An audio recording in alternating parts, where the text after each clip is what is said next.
This is the Faders Up Podcast. Welcome to the Faders Up Podcast. I'm Czar. I'm Sci-Fi. And I'm O'Shea. And this is a podcast about pro audio and beyond. You got a question you want answered on the podcast, you can reach us at fadersuppodcast@yahoo.com. You can join the discussion for this episode and more on our Facebook group, Faders Up Podcast. And don't forget to rate and review us on Apple Podcasts and Spotify. And all guests and hosts that appear on the show will be in the show notes. All right, so this episode, we've got Jay Lawrence here. And O'Shea, this is your homeboy, so I'm going to let you introduce him. Yes, sir. Yes, sir. So, got Jay Lawrence, man. I recently in Nashville social media broke the internet, man, with an announcement we're going to get into. But we originally connected, let's say I left Pearl Cone in 2019. So it's been at least 7 to 10 years. So we first connected. Our regular listeners know I used to teach audio production here at a Nashville high school, Pearl Cone Entertainment Magna High School. Shout out to Sci-Fi because he was just there representing, holding down for the young folk. But anyway, Jay and his company, Six Square Company, kind of came in as some business partners, advisory partners, and I was connected to him through our academy coach at the time. And they were just doing a lot of stuff with the education and empowerment of artists, making sure that they understand the business and everything that needs to happen after you close Logic or you close Pro Tools for the day and you say you got a song. So that's originally how we connected, and like I said, just reconnected through social media very recently. Yeah. So definitely, Jay Lawrence, welcome to the episode. You're probably our first guest in over a year. Because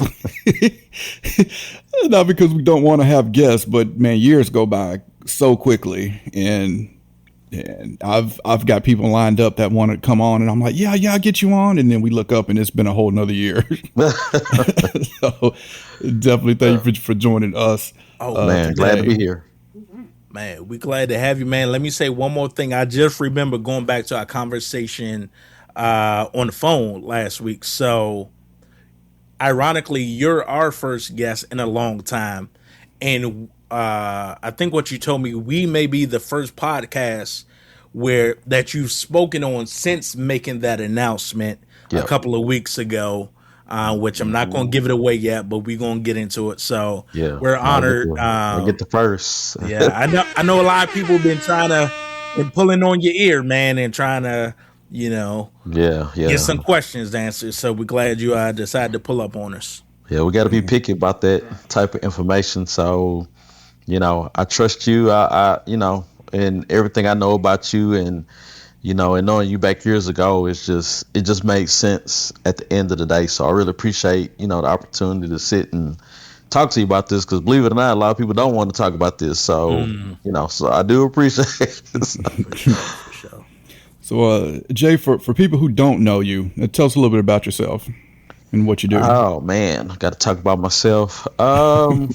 You don't got to if you super uncomfortable. I can read your bio you. I've gotten better at doing this thing since I've kind of been out here about 3 or 4 years, kind of maneuvering the nonprofit. But yeah, so again, my name is Jay Lawrence. I grew up in Nashville. I'm not originally from here, but I claim Nashville. I've been here probably since I was 5, and I grew up in the music industry. My dad and uncle were bass players, and they toured the world and music directed for the who's who, and my mom was their accountant, so I was dragged to every tour and every club as a kid. So I'm a real unique person in this industry, is where I always kind of looked at it, and just stuck with it through the streets of Nashville. I went to MTSU, and while I was up there, a guy dragged me to Memphis, and he said, "Hey, I want you to come out to the studio session, man, and and see what you can do." And long story short, it was 3 6 Mafia in the studio, and essentially I helped a lot of them do their publishing paperwork back in, this was 98, 99. So if y'all know anything about then, it was like the Wu-Tang back then. Yeah. Yeah, so I helped a lot of the new paperwork. And then when I got back to Murfreesboro for school, I'm like, man, I know it's a lot of artists in Nashville need the same type of help. And so that's what I did. I came back, and sure enough, they need the same thing, because a lot of them wasn't even on radio compared to a lot of those guys with 3-6. So ever since then, I just been on the ground educating and managing and booking and just doing whatever's needed in the industry. Gotcha. Yeah, that. I mean, obviously, publishing is important. It's funny. My friend, who's a songwriter, called me like a week ago and wanted me to help him with publishing, and I was like, I don't know anything about it. He's like, you don't do publishing? I'm like, I engineer. Once I mix it and give it back to you, I'm done. I'm hands off. About it. It's funny. It's honest, boy. That's what's up, man. Oh, all right. We're going to get into our regular segment of Who's Been Pushing Faders Up, where we briefly discuss what we've been working on. Sci-Fi, how you been pushing faders up? Man, I just got back from New York last night. I was in New York, just kind of vibing around the city, going to different studios, had some meetings with some people up there, saw some of my songwriter and producer friends, just made some new connections, did some networking. And I think I may have mentioned this on the last pod, but yeah, I was at Pearl-Cohn doing a music production workshop with the Grammy Museum, just showing kids, what it means to be a music producer. And I really was honored to do so, because I think, again, like I said on the last one, like we didn't really have many producers and engineers and stuff like that coming to our classes and telling us like what that means to be a producer or engineer or a songwriter. And I think, if kids are introduced to that at like a career day where they're also being introduced to doctors and other types of like formal engineers, I think it makes it seem more attainable, because, like sometimes being a producer or an engineer, it seems like, man, I can't do that. Like, that's not a lucrative career, because they just don't know how to conduct business in those type of fields. But again, I think it's good that kids see it from a young age against other, more what people consider lucrative careers. So it makes them feel like they can actually do it. Mm-hmm. Facts. Oh. Yep. Yes. O'Shea, what about you? How you been pushing faders up? Yeah, man. First, just follow up again, man. That's super dope. I've kind of talked before on kind of how things were when I left Pearl-Cohn, and so it just definitely warmed my heart just to see somebody I know who, like, I vouch for is authentic. You know what I'm saying? Like, doing that. So that definitely felt real good. But as far as how I've been pushing faders up, kind of connected to that within the realm of music and education. So lately I'm working on a new program called Reach Through Beats. So the past year was my first year back in the school, not as a teacher. I was a restorative practices assistant. And so the program Reach Through Beats is using music production to kind of teach kids some of the social-emotional learning skills and things necessary to have restorative conversations. So working on a grant for that through Metro Arts. And then most recent, like, creating music thing I did, I just created a theme song, the intro song to my wife's podcast, which is going to be dropping later on this month. So I'm super excited for her, super proud of her. I mean, every day for the past few months, I've been seeing the work she's been putting in from marketing, branding, everything. So I'm just excited to be a small part of it with the theme song. So that's what I've been up to. Fire. But I'm sure that's nothing compared to what Czar has been up to, because he's my hero. So Czar, impress us, man. How you been pushing faders up? What you been doing, hero? Dun, dun, dun. So I've been, well, probably I'd say, so you just came back from New York. I'm about to be headed to New York, but I guess definitely on different. You're going for business. I'm going for more so pleasure, because as a diehard Knicks fan, I've got to go catch a game in the city. Not in the arena though. I did think about just putting the bill and dealing with it later. I'm like, you mean you're going to Madison Square Garden? No, okay. I will be at a sports bar because I'm not paying $4,000 for the nosebleeds. That's still lit, man. Man, the energy is going to be crazy. Yeah. The energy in the city is at an all-time high. So I bet. I bet. You're gonna have a good time. And I might probably try to connect. With some brands I know up there while I'm there, because I'd plan to go and come right back the next day, but Southwest had a $79 flight back the day after. I'm like, I can stay another day, so I'll just go do that. But I've been checking out. By the time this comes out, this product will have came out. But I've been checking out Safari Audio's new Meow chain. So if you recall, they had Meow Assist, which was their AI. You can put it on a track, run your audio through it. You can ask it things like, how can I remove the mud from this? Or what key is this in? What tempo is this? Things like that. And it's really good. It's made as an assistant to help you with either mixing or music production. They now have a new product called Meow Chain, which is really interesting because you put the audio into it and it then creates a chain based off plugins you have installed, as well as Safari Audio plugins as well. But it creates a chain. You tell it what kind of vocal you want. Give me a clean rap vocal, modern pop vocal, and it will create a chain using plugins that you have. And so far in testing, it works really well. Wait, so it creates a chain with other third-party plugins? Yes. What? Which is really, they could have been selfish to me and create a chain just using their own plugins, because they've got enough plugins in their library. That's what we would expect. That's what Waze would have done. That's what Native Instruments would have done. Yeah, that's nuts. I need to try that. So what's it called again? Meow what? Meow Chain. It's not out yet.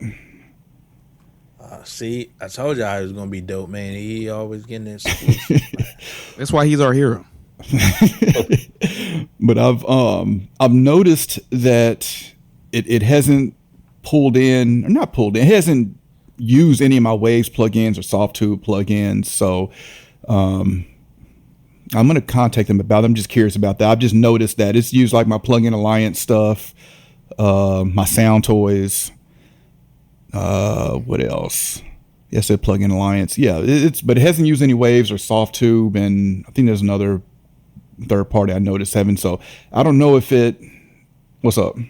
I just wanted to bring up something brief, and I don't want us to get too sidetracked. But isn't like Native Instruments going bankrupt or something like that? Native, yes and no. Well, yes, they are. They're trying to find a new partnership or something to relieve the financial burden, right? But from what I've heard, they're now under who's over Akai?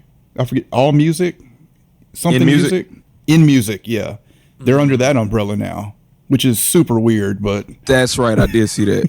As long as they keep making products and keep providing support, I don't care who owns them. Okay. Yeah, my bad. I just wanted to bring it up. I don't want it to get too sidetracked. You're good. Yeah, it's just, we've been everybody puts Native Instruments against Akai, and now they're under the same company, so. You can't beat them, Jordan. Yeah, but that's all I've been working on some content for that, and I'll have a video for that, coming out soon, showing how that works. Pretty good intro price on it, too. Intro price is going to be just $39, which is really good for that. I also really like about it that even though it creates the chain, it also tells you what it's using and why it's using it, which is really important to me, because this to me can help people learn. Like it will say, hey, we're using, some light compression from an LA2A. We're boosting some highs with the pull tech. Like it tells you what it's using and why. So I really like that. I'm intrigued. Fire. I'm intrigued. If everything goes as planned, it should be out next week. So, and now that I've talked about it, I've got to make sure this comes out after it comes out. But yeah, I wasn't expecting them to come out with a new product off of that Meow line so quickly, because Meow just came out 2 months ago, maybe 3 months ago. I feel like that was right after NAMM, maybe, that they had released that. But yeah, definitely interesting to see. And one thing they are very adamant about is that audio that you record into the plugin is not being trained or anything like that. Like we talked about with Suno, it's not training it or doing anything like that at all. So they're very adamant about that. So for those who are worried about that, that's good to know. Word. Yeah, that's how I've been pushing faders up. How about you, Jay? How you been pushing faders up? Oh man, I don't even know where to begin. At the end of the day, I was sitting there thinking, like, man, come by y'all. I'll go daytime. With my position at UMG, one thing I've been excited about, something unique that's happening in the business is we and other prominent labels are getting into real estate. And as y'all know, the traditional record dealer is vanishing. And so they're investing those funds into real estate. And so next weekend, I get to go down and look at one of the first venues that they're buying to go on this real estate journey.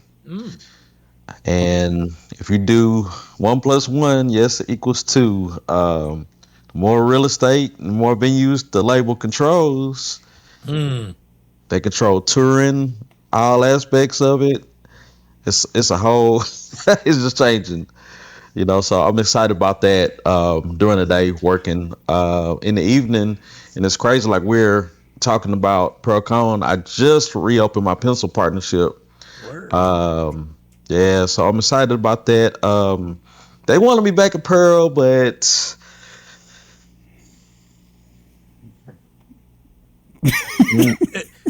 Bro, if you're thinking what I'm thinking, you ain't even gotta say it, bro. Yeah, dude. I declined we can talk politely as offline. possible. But they're gonna have me. I started at Cane Ridge already doing some things over there. They're building their media side and doing some things. And the principal came from Pearl Cone. He used to teach across the hall from me. Oh yeah, okay. Yeah. Well, so Cane Ridge, and I'm probably gonna be at Hillsborough. So we're probably gonna work with both Hillsborough and Cane Ridge. So I'm excited about that. They're excited. Both schools are excited when we did our walkthrough and everything. And I have a partnership with a Vinyl Lounge, which is a venue that's in between 2nd and 3rd Avenue. Is that north or south? South.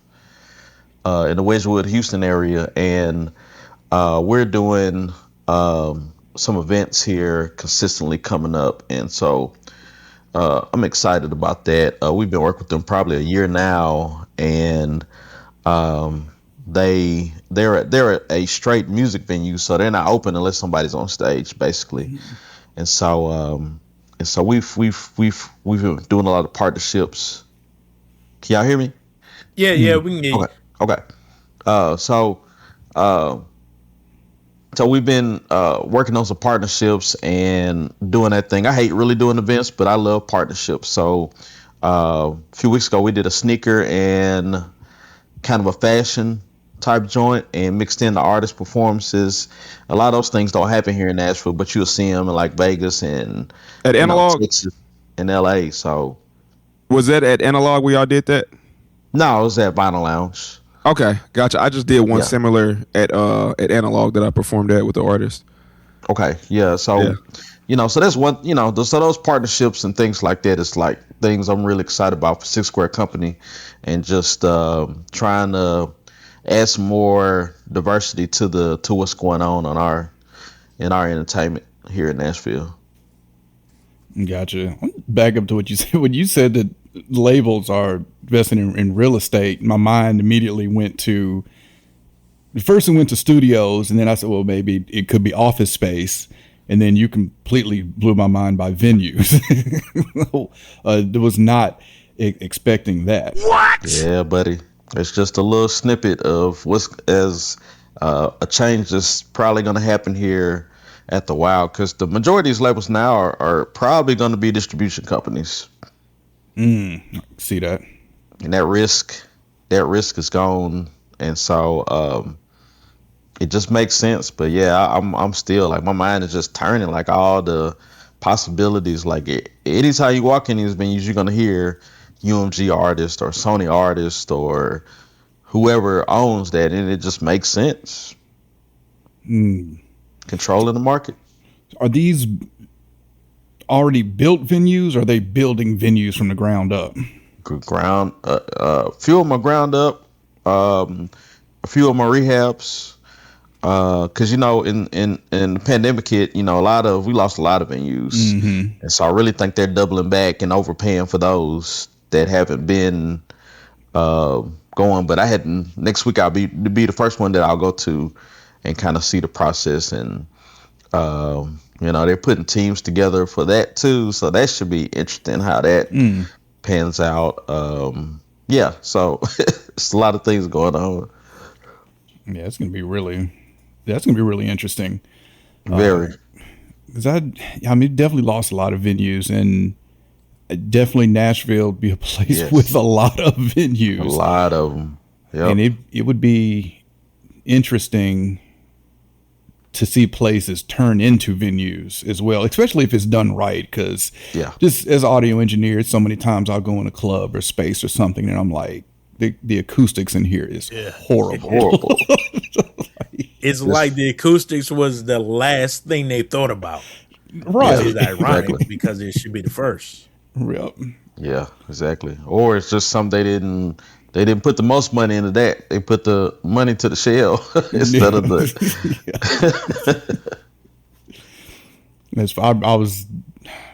I forgot what club I was in here. I remember posting on Facebook while I was in there that ratchet clubs always have the worst, like busted speakers, and just like what is this?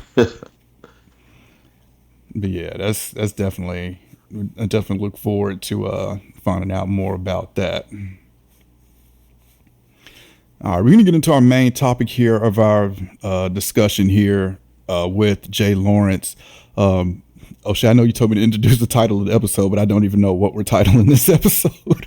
I got you. So yeah, today we're talking about humans, machines, the AI music discussion that nobody's having. Gotcha. Okay. Let me pull up. Actually, we got to back that up. Forgot we got a couple listener questions that we got to get to first.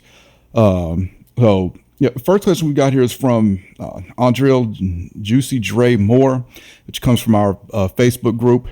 And it says, what do y'all think about iHeartRadio not allowing AI voices, pods, personalities, nor music on their platforms? I wasn't even aware of this. Curious how this will slow down the individual AI music landscape. I wasn't aware of this. I wasn't aware either. Me neither. So that three of us. I'm not surprised by it, but I wasn't aware until I got that question. So I did. I pulled up an article going back to November 2025 that references probably what she's talking about. But Jay, do you have any familiarity with this? Not at all. But all I can say is what somebody else won't do, somebody will. That is true. Damn. It makes sense though, because I know there's still a lot of legal gray area on who you would pay if you're playing AI artists on the radio and stuff like that. So it makes sense.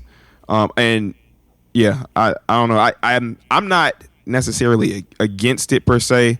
I mean, I'm always like human music first, or human creation first, but I think whenever they can work out the legal gray areas, I think it would be cool if there was like a station where it just played AI music, whenever they are able to work all that type of stuff out. But that's just my opinion. it's so polarizing, man. That's like I tried to be even super intentional with even some of the questions I worded. And of course, Jay and I mean, we probably talked like on the phone for like an hour last week. So so there's no like surprises here. He kind of knows where I'm at. I'm like in the middle where like it's some things I love AI for, like even in music creation, right? Like so I know we AI mastering, AI stem splitter. Hey, I'm good. I'm good with it in the creation process too in a certain context.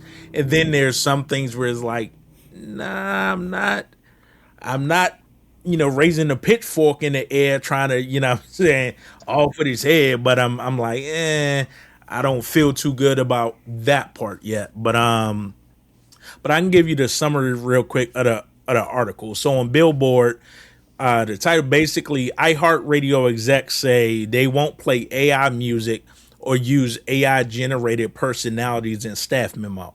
So apparently there's AI DJs, there's AI like full podcast. I mean, it's a whole thing. And so I found some pretty interesting. So it says, so this guy, he added some stats. He said 70% of consumers say they use AI as a tool, right? So I think most of us would agree, even the people that's saying, man, AI artists, blah, blah, blah.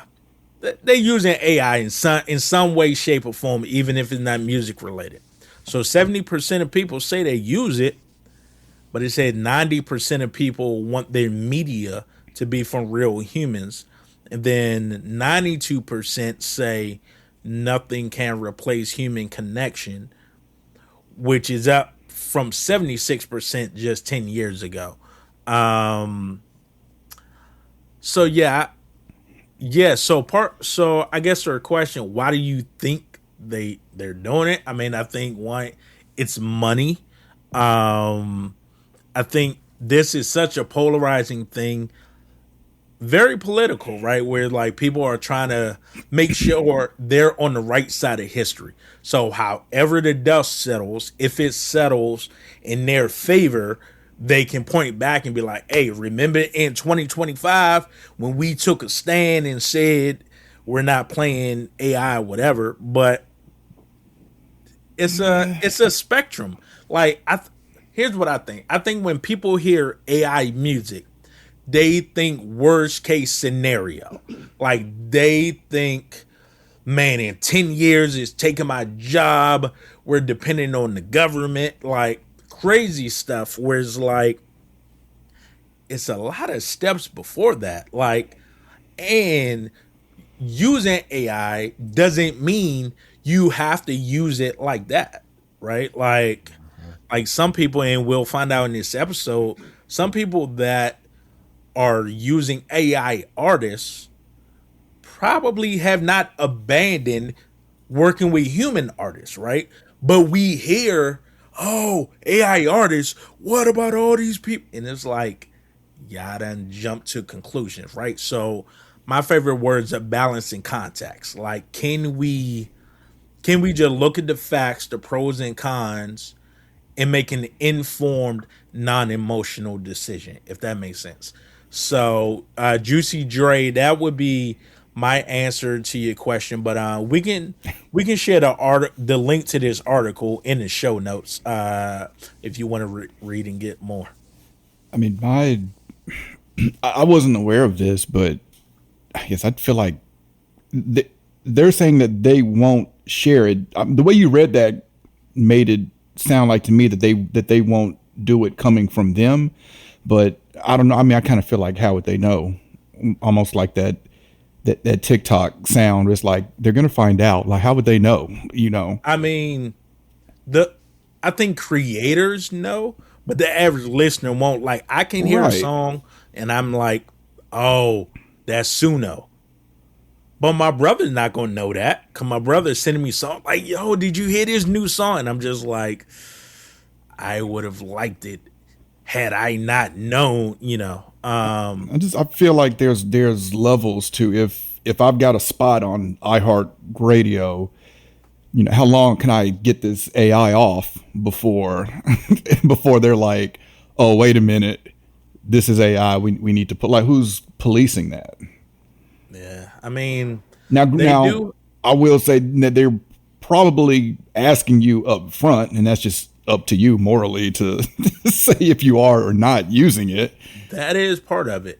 I do think, or I have overheard that they do have, just like plagiarism checkers in college, right? Like whenever I don't have students do papers often in my class course at Belmont, but when I have had them write stuff, I turn on that plagiarism checker, and however the technology works, like, so basically they probably have something like that for AI music. How it work, I have absolutely no idea. Yeah, and like you were saying, there AI music has like a sound to it that at least I can hear. Is like a buzz in like the high register that you can kind of hear that gives it away that it's AI. Even if it's like a really good song, like there's AI artists that I've heard personally, and I'm thinking like, while I'm listening to the song, I'm like, man, this is a good song, but it has that buzz, and I'm just like, is this AI or is it not? No, literally. And then I go like do my research, and it turns out to be an AR artist. So I think people probably at those companies, obviously I don't know for sure, but I think they probably have the ear to be able to hear like, okay, this sounds like it could be AI. Let's do some research. And if they determine it is, then they say like, nah. All right. So AI creators, listen to our last episode on resonance suppression, find out where that high frequency buzz is and suppress it so people won't know that it's AI. Sorry, you can't be giving away the secrets now, man. That's crazy. Cut that part out, man. That's crazy. It's just like what I showed y'all off camera the episode before last with the app. Is like, hey, that might just be the secret sauce for, like, you know what I'm saying, like me and the homies. Like, I don't know if I'm going to monetize that yet. But to be clear, for Juicy Dre, so some of this is opinion, but just inferring from their website. So if they're saying, if they got research that says 90% of consumers want their media to be from real humans, 92% say nothing can replace human connection, 9 in 10 say human trust can't be replicated with AI. Once again, these are not my views. I'm just reading this from their website. It says 82% of people are worried about the impact AI will have on society. 2/3 of people are worried about losing their jobs to AI. So, in my opinion, to answer the question, I would say they're sticking this flag in the ground to show that we're listening to our listeners. We're listening to people's concerns. And at least for now, even though the way they're saying it is like they're saying like this is a guarantee. Matter of fact, it's called guaranteed human. That's the name of like this, mission or whatever. And that started back in November. So that would be my answer. I think they're doing this because they're listening to their target market. Gotcha. All right. Oche, you can go do the next question. All right. So this one is from Mark. Shout out to Mark because he's a big part of why I even thought of this episode. So I'm not going to give it away, but basically it was a passionate discussion on Instagram related to AI in the context of music. And so his question, and I kind of summarized it. And he did approve of this because I didn't want to put words in his mouth. So I summarized. I said, hey, are you good with this? He was like, yeah, that's pretty much what I'm saying. So it says, as AI continues to expand, what is the trade-off? Environmentally, economically, and creatively, who benefits from that trade? How do we measure its worth? First thing I'll say, just speaking for myself, I don't have all the answers. Like he and we've already talked one-on-one, but for our listeners, we ain't got all the answers. But I do want to say not having an answer or not answering quick enough doesn't prove anything. Because sometimes, like, if somebody asks you a question real quick and you don't have an answer, they'll be like, I got you. And it's like, yo, it ain't a gotcha. It's just some stuff we know, some stuff we don't. So that's my disclaimer. But anybody have anybody kind of want to jump out there at first?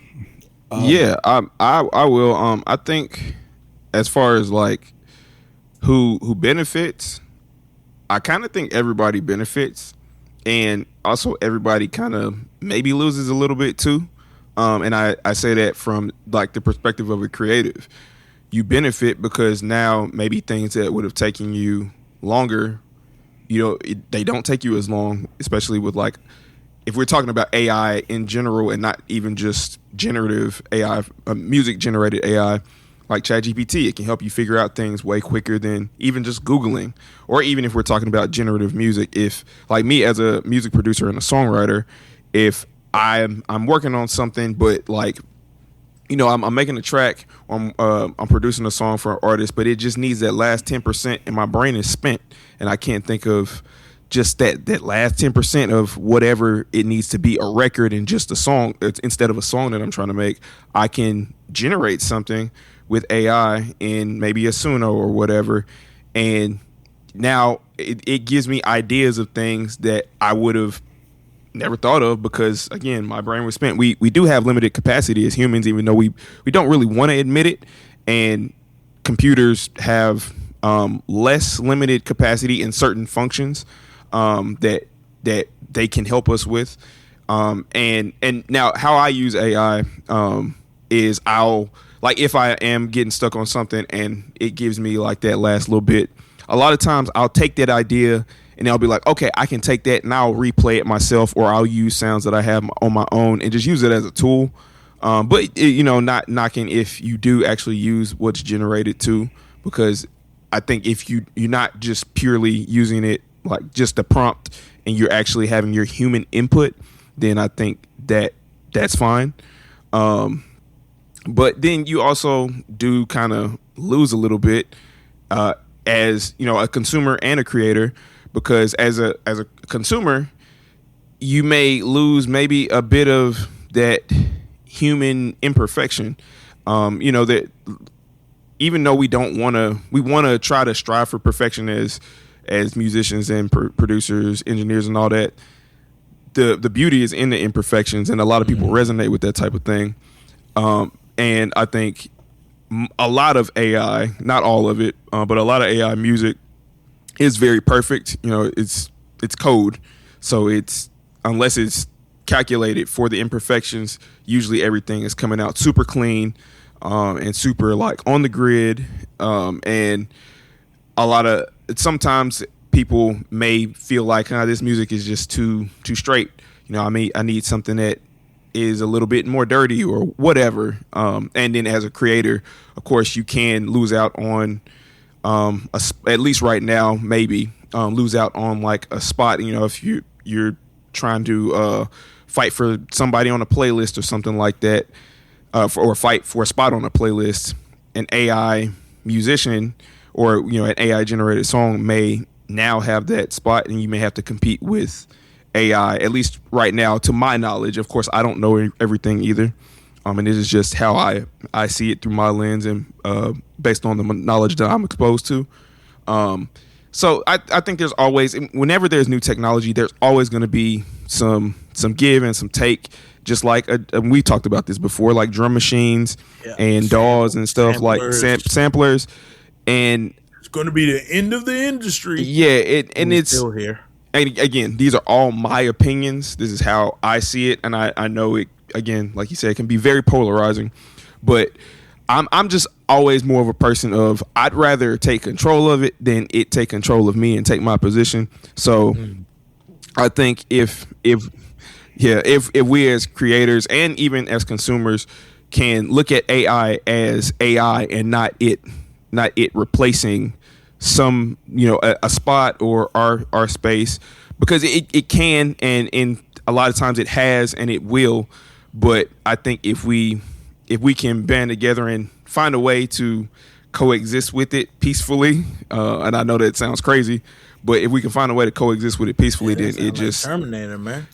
I mean, pretty much. But if we can find that, then it will be a much happier spot. But people are always afraid of what they don't understand, so it makes sense why the reaction can be so polarizing.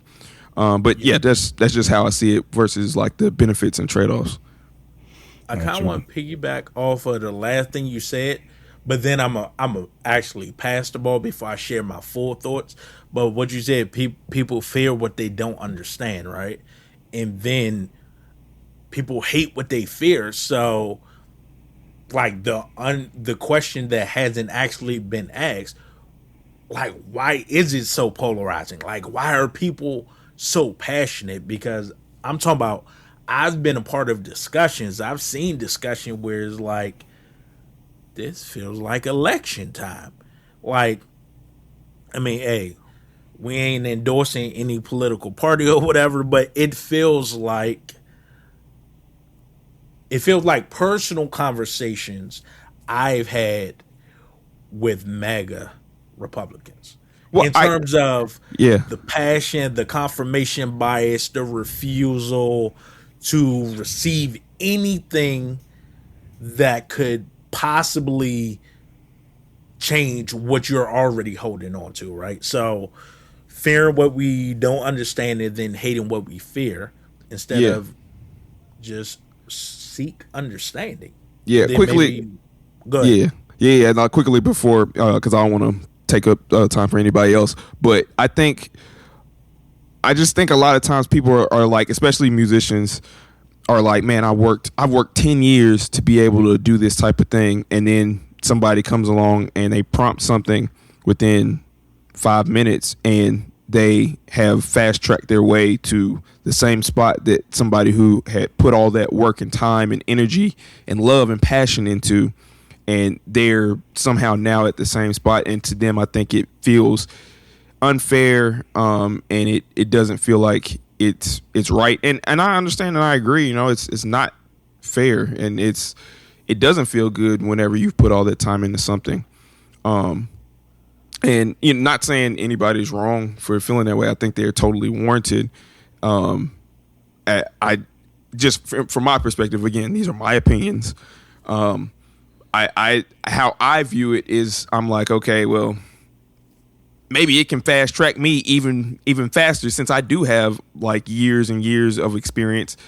Now it can fast track me maybe to like being legendary status or whatever, versus it slowing me down or taking away from me. And I also have the frame of mind, like, if I can't outdo AI, then I'm just not good enough.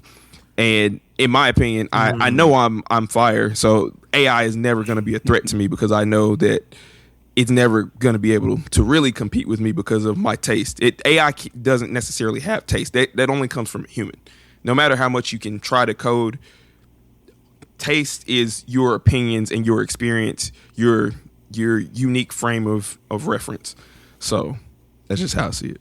I love the last thing you said, right? Where basically you're talking about iron sharpening iron. So when I think of who benefits, to be honest, in some way, the people that don't use AI, they will benefit also, right?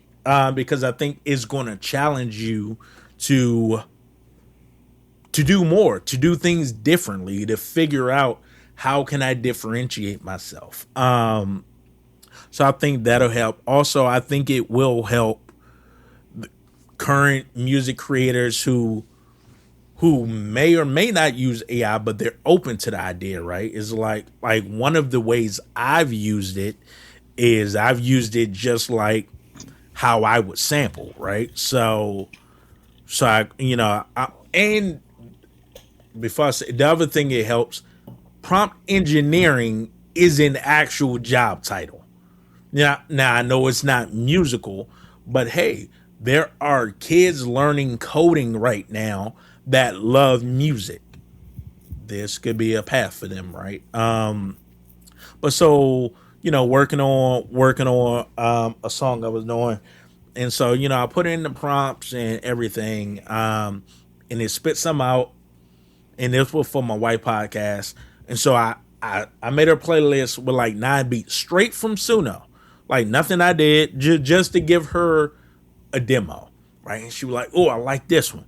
I'm like, all right, babe. Well, all right. Now I gotta go to work. And she's like, oh, but I like it like this. Like, I hear you, but trust me, like this is what I do. You know what I'm saying? And then the finished product, like it was a clear difference where it's like, oh, Suno couldn't have done this, right? Because it's like, oh, because we're not doing it all inside of Suno or Tuni or UDO or whatever program. It's like, no, I got a background in audio engineering. I've been doing this for over 20 years. So applying that, so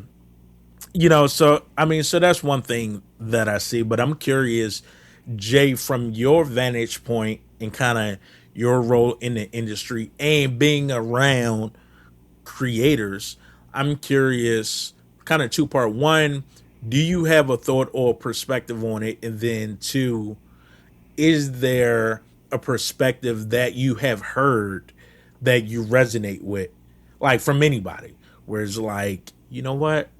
Yeah, I feel you. Man, my position is weird because mainly a lot of the kickback for me in this whole process has been the fact that I'm an educator of the artists, and a lot of them felt like, oh man, he's done fooling with us, And don't give too much away, because we're about to get into like nitty gritty. Yeah. And so that part, made me feel weird, but as far as on my education of it, like working with my guy that created all this massacre, like I've learned so much and just been engulfed in. I'm a techie first off, so I'm into technology, and when I'm showed this process and educated upon his education of what he's given me, and as far as I learned on my own, it's really been a point where I can help expand that with a lot of other people that haven't, everybody's tickled with it, and hey, I've done this, added this, but I've never done a project or anything massive. And so my mind has been blown, and so I've just been excited to hear all this information that I've been getting and just been sharing it. But me on the other end, listening to the music, it sounds great, and like he said, you can tell it has that sound to it, and hopefully they can figure out how to manage that and filter it or whatever they decide to do with that sound. And so but I don't have too much of a deep prospect and a real link to it outside of this situation. Now, do I sit around and listen to the music? Yes, my situation, but not, I'm not sitting there engulfing it every day. Got you. Zara, did you want to chime in before we get into the nitty gritty? Nah, I think we said enough on this already. I got you. So big reason why we got Jay Lawrence here with us, because about a week or two ago, I made this announcement on social media, and it says signing Nashville first AI artist. Right? And it's like, man, people were not shy in sharing what they thought about it. I'm actually trying to pull up some of the comments now, but until I get to that, I guess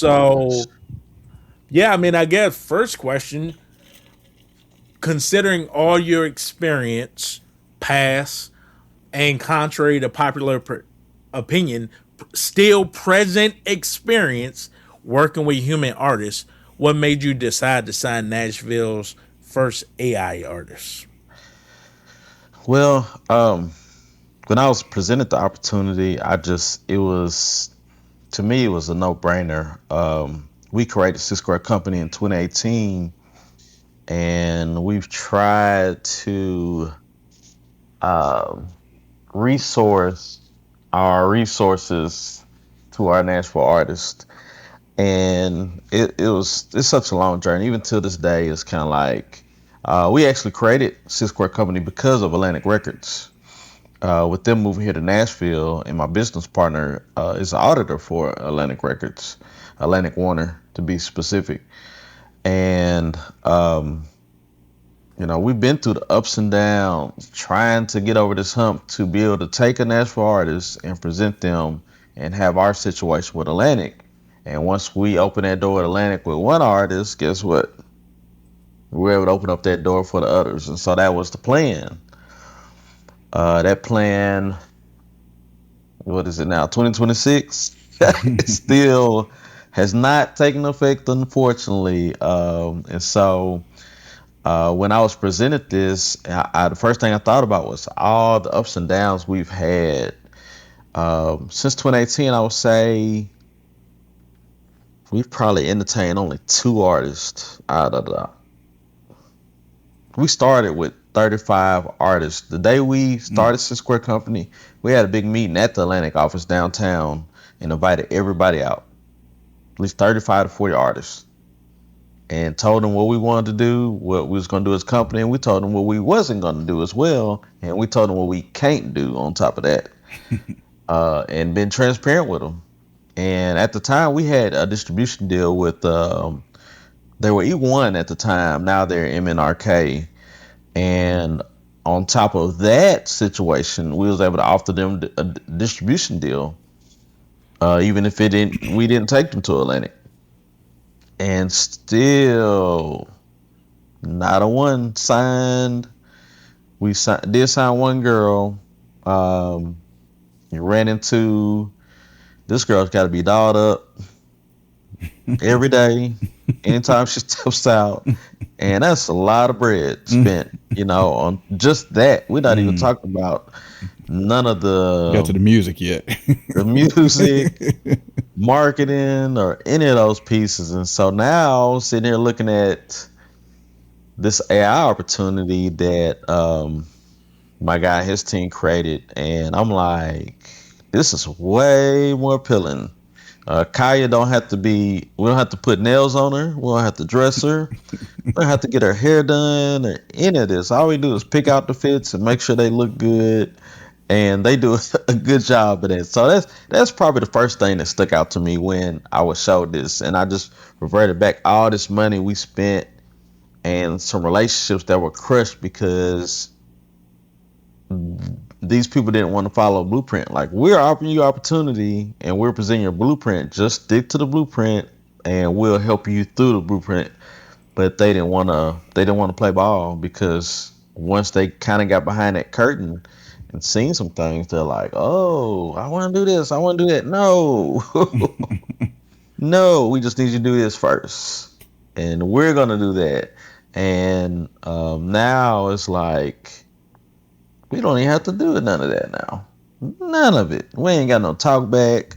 We ain't got to deal with no parents. We ain't got to deal with no crazy boyfriend. We ain't got to help you find a job so we can finance this thing. I mean, we just been, we've been through all those positions, and this just feels it feels good to be able to have somebody you can control to do it to them.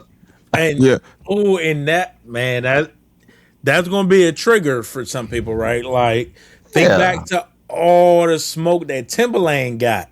You know what I'm saying? Exactly. When he announced his partnership, I forgot what the name of the girl was that had disc record after disc record for Timberland. I remember that girl. Oh yeah. Oh, she had fire. She was spitting for sure. So even before making the post, so I'm gonna just read a couple of the comments. So much real talent out here to invest in. Many new R&B talent in Nashville. Why ain't AI artists? What else? Square up. Man, charisma, man. The disrespect. You know what I'm saying? Hey man, take this down. Y'all gotta be trolling for real. So, did you anticipate any of that negative feedback?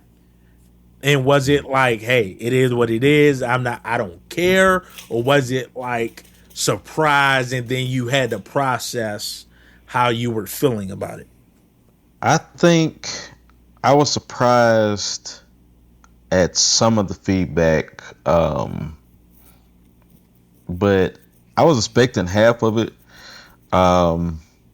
Our team, and we've always been the types that like we're fearless people. Like we've been in the industry a while, so we don't ever mind spiking, and therefore that's why we add Nashville. And I know some people trash us for using Nashville in the post and the word signed, and me and you had that conversation about Oh, we gonna get utilizing into it. that. And but I expected half of it. I didn't expect all of this, and I didn't expect people to be writing 2 or 3 paragraphs up under a post, which is mind blowing. Some of these people, I didn't know they can talk that much, let alone type.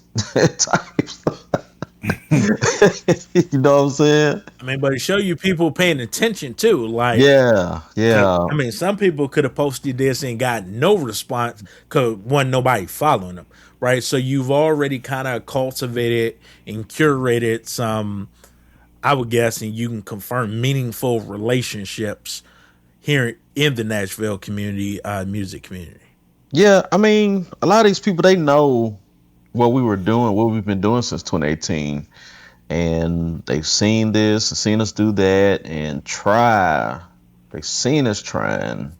If they wouldn't, they're probably, young and, you know, and what's crazy is even thinking about the Pearl Con days, like a lot of those kids when we were back then have watched us since Pearl and grew up, and now they're, some of them are dope artists and actually like make some waves.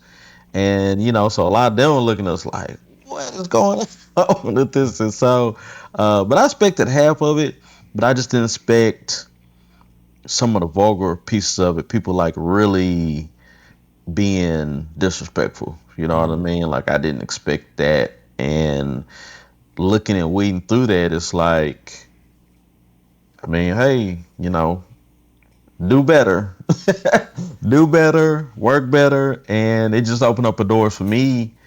And the way I think is to find the education window in there. And, we was able to find that education window with this. And, it'll silence them because a lot of these people to me were showing their hand with their comments.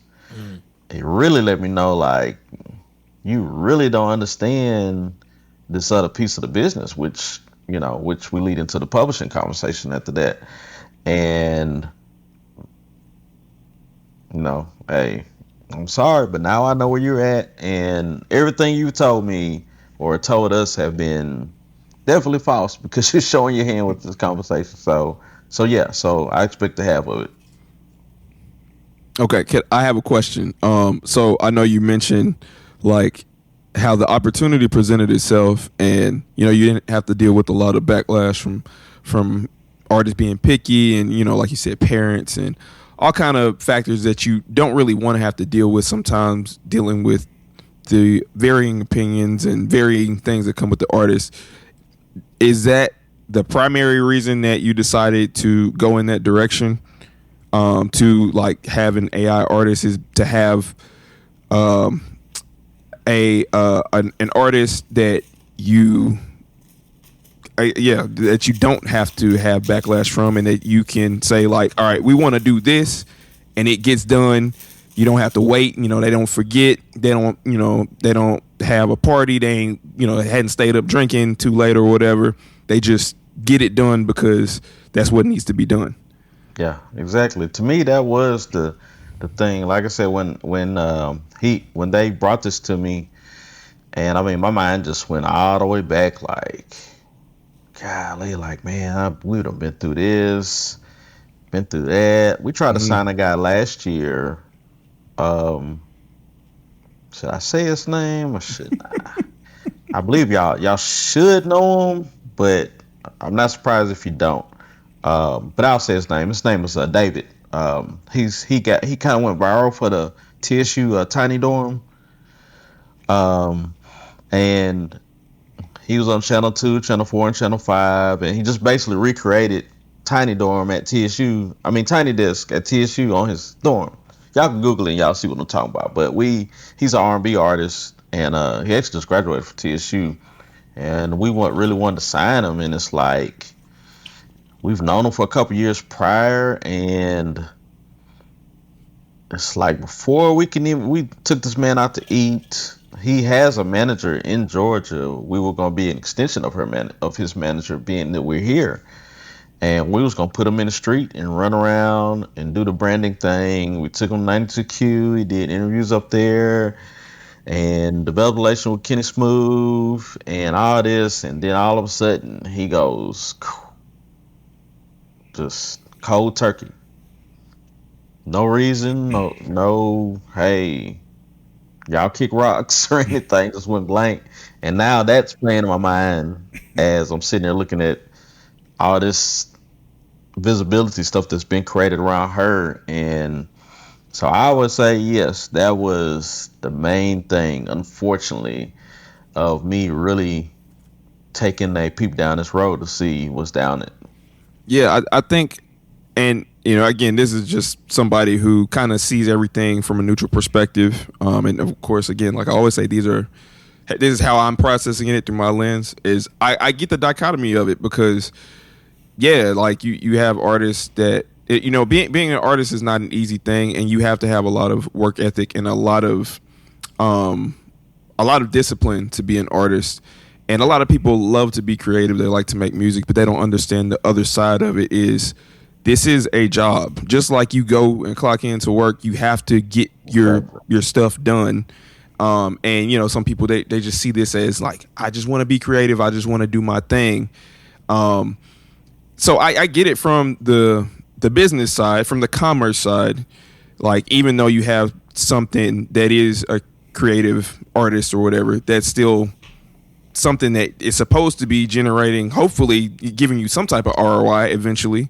And if you don't see that, then you're just like, well, I just wasted my time for putting all this energy and time into this person who was supposed to generate some type of product for me that ultimately didn't.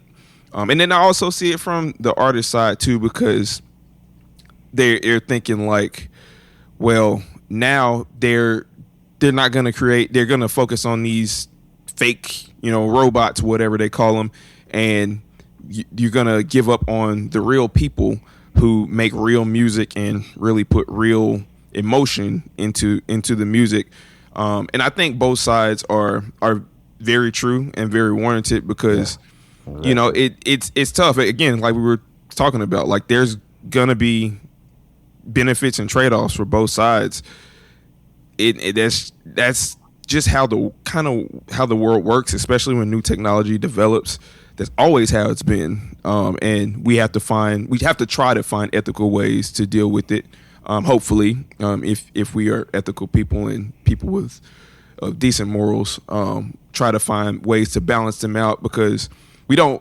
Again, from my mind, I don't think I would want to give up on real artists because there's still big benefit in real artists. People still care about real artists, but also as from my business mind, from thinking about commerce, if there is an opportunity that I have and I still like love music and want to be in the music business, it is a business, even though it's creative and all these things, it is a business.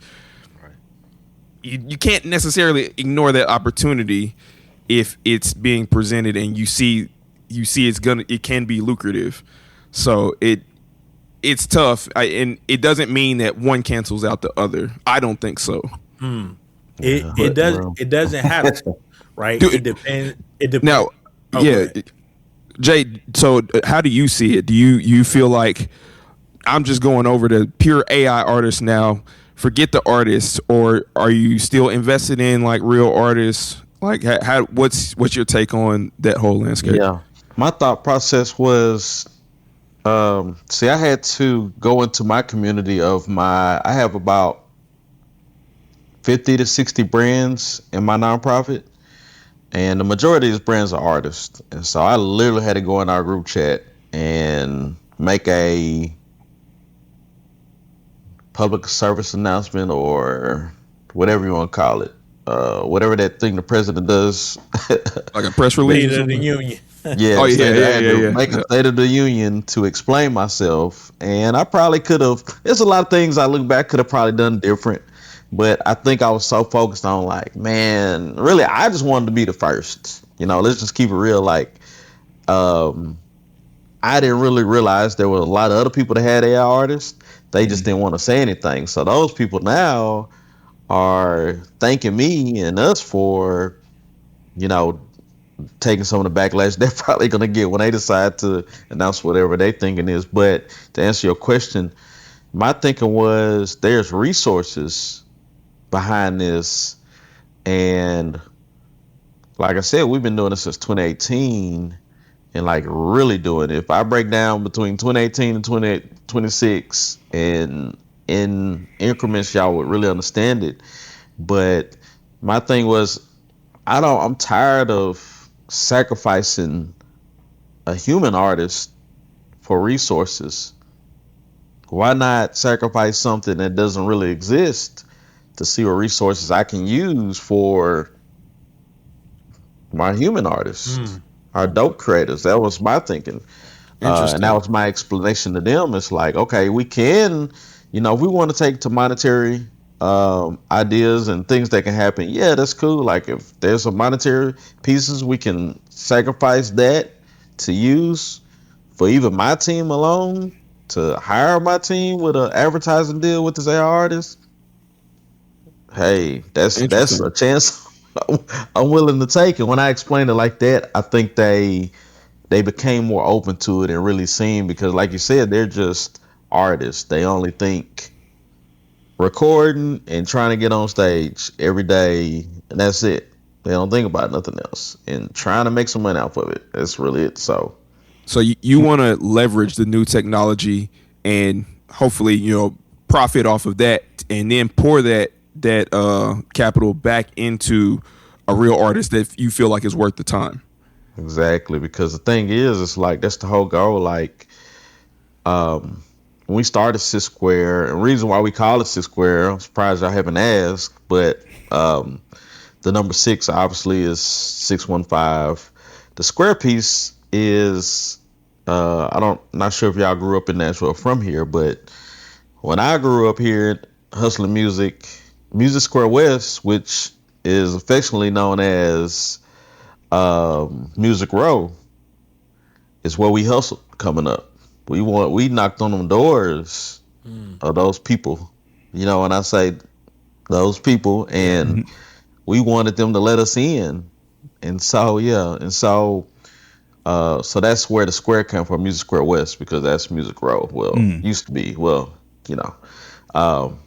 and so we wanted to change and fight for our urban music here to really be pushed forward, because a lot of urban music started right here in the music city, and they're not letting us in. And so that was our goal, was to change up something. And so now we have this opportunity with Kaya is her name, and just to go a little bit about Kaya, she's 23 years old. She's pure. She's not real provocative.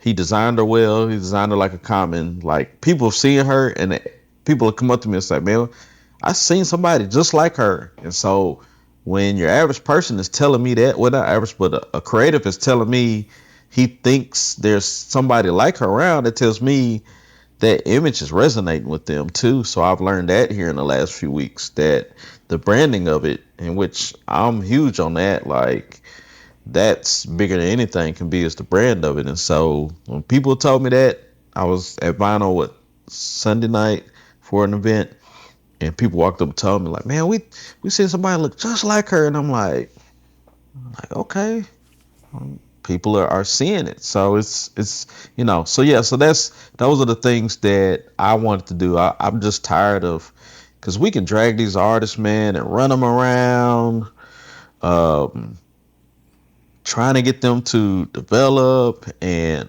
this studio, that writer, this person, that person, and when you fall into those weird spaces with them, where they didn't use drugs, they didn't drink at first, but now you see them in the studio getting drunk, and now you done got a disgruntled artist, and when those finances run out, hey, it's over. Point back period. They may still run around, but they're tapped out. And so I've seen that on so many different levels. And why not sacrifice something that don't exist to be able to resource or have some monetary value to help our real artists, or even if it's just my team or my company, to help us be able to, buy a music venue to really resource what we really want to do and give stages and do those things. So that's how we're looking at it. Yeah. I kind of want to. Oh, can I just chime in real quick? Kind of connected to that. I kind of want to go back just a little bit, and I'm glad you shared kind of some of the. I don't know if the word is persona or some of the characteristics of Kaya. Now, for me, I'm a super literal person, right? So some of my comments on the post was like, what exactly are you signing? Who's signing? Who? Like, can you, without, I guess, giving us sauce on any proprietary stuff, can you just let us know, like, what that really means, and maybe what are some of the human elements and pieces and roles that make something like this possible? And also, just if you could answer this too, in addition to that, like with publishing and all that type of stuff, like who owns the publishing for that type of thing? Because that's always been a question with me. It's like, if it's, of course I don't know the whole concept with Kaya, but like if it's the AI artist generating, like if it's a prompt, how do you determine who gets the publishing? And I would love to hear that. And I can say something about it after he answers. Okay. So for the first question, it was the background, right? Yeah. What you're asking? Kind of like what's under the hood? What are the human people elements that make this AI thing work? Yeah. So in your situation, it's currently right now it's two people. We actually had a writers camp at a studio Saturday that we did an open invite, and we had maybe 5 or 6 people showed up, which was surprising. I maybe expect 1 or 2, and it wasn't well promoted. We just posted it and let it do what it do. They contacted me, but right now it's 2 people, and it's one of our guys that built the thing from scratch on up. And what I liked about what he did was he didn't walk me through the process. He did the whole process and presented me and walked me back through it. And from the build, the sound, why did he choose I guess alto voice, I would say. I'm sorry. Why R&B? Just for clarity, why you're answering that. So, are you saying it's one person right now that's kind of handling the visual appearance and the music? Okay. Yeah, well, it's 2 people handling songwriting right now. It's a guy and a girl. The girl is actually pregnant. Both of them are local artists. Okay. The girl's pregnant right now, and she's not doing any shows or anything, so it kind of makes sense for her to keep her busy. She has been on stage. I don't know why she has, but whatever. She's about to pop too. But yeah, so they're writing, and he's doing all the production and doing the bulk of the writing. His girlfriend is doing all the fashion and all the pieces, and they're doing all the marketing. So say like a dope piece of the marketing that I love that I never would thought about. So anything that happens in real time, she's there. So like what's gonna happen is probably maybe tomorrow night after the game, he's gonna show her sitting. Are they at the Garden tomorrow? Or are they at the Garden, right? No, they in San Antonio. No, San Antonio. Sure. So she's probably gonna be courtside at San Antonio tomorrow night in the Post. Oh, in the Post. Yeah. So Okay. his marketing, he puts her in real time. Whatever is popular going on, like Jay-Z was at Philly. in Philly. So They made a post and she was there, doing that, and it's dope how he does it. Like everything's in real time for marketing, and so it puts her in the mix, and in which we wish our human artists we could put them in those positions because it just works with everything, and that post catches everything that's going on with the NBA Finals. Like I think she was at the Lakers game, sitting next to Lil Baby or somebody. You know what I'm saying? Like, and the post picks up traction because the hashtags are attaching to everything that's going on in LA, and so the marketing is done like that a lot of times. So it's like double using AI, like using AI with AI. Yeah, exactly. Yeah. I mean, so yeah. So although she was talking about the human people involved in it, so I'm an audio engineer, recording and mixing. Is there a recording element to an AI artist, or does it skip that? Yeah, there is. I got to see it firsthand this past weekend at the Writers Camp, how it works. Believe it or not, we had a Hispanic guy come, and I mean, he's probably the most San Antonio Hispanic guy you can probably meet and see in person and from head to toe visually. And I mean, he sounds like Chris Brown. And he's been on a cruise ship doing shows. Blew our mind. Tightest jeans, boots. I mean, that walking in, and I didn't know what to expect. It's just an open invite. And so I got to see him do some background vocals, and my guy showed us how everything worked. And like I said, everything is custom to her, and in all those pieces. So yeah, I got to see that whole process this past weekend for the first time. So you're recording actual artists, but then using the AI art, using those recorded vocals to replace with the AI artist's voice.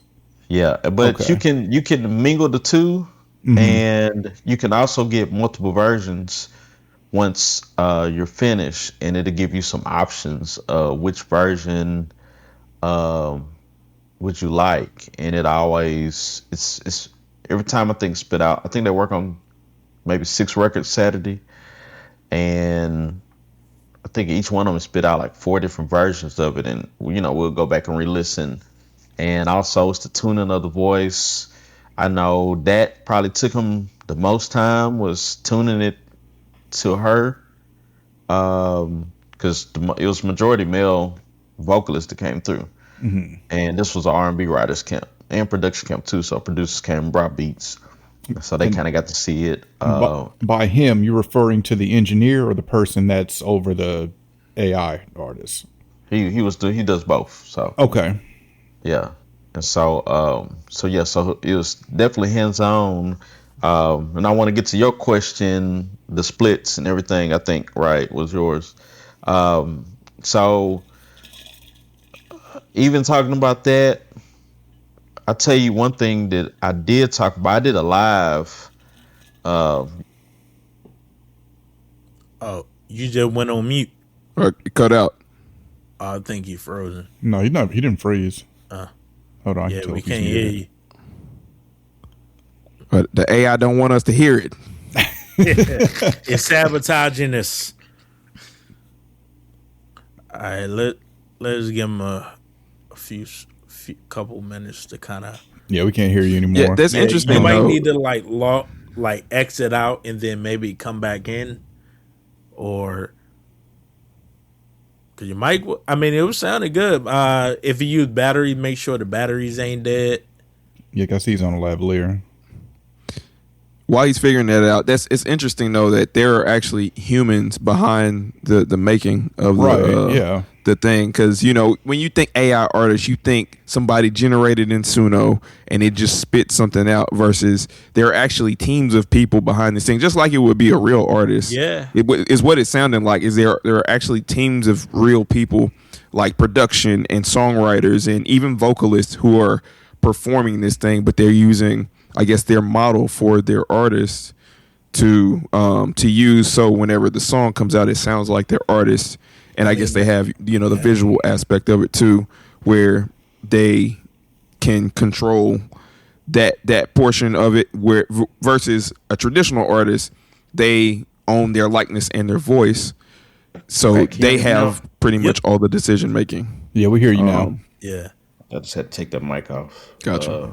Must And be then dead. Sci-Fi, I'll piggyback on what you were saying after Jay answers your question. Okay.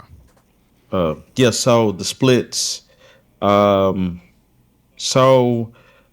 they control everything. Him and her. All right, so the writer, the guy and the girl, the pregnant girl, you were saying, okay. So that's okay. That's where, like I said, the educational piece for me has been with the people that's been, throwing the darts at us. It's like, hey, I need y'all to understand, because all the songwriters understood, and that showed me a difference between an artist and a songwriter. I know they're two different things, but it really showed their head who really either has entertained songwriting or have done it.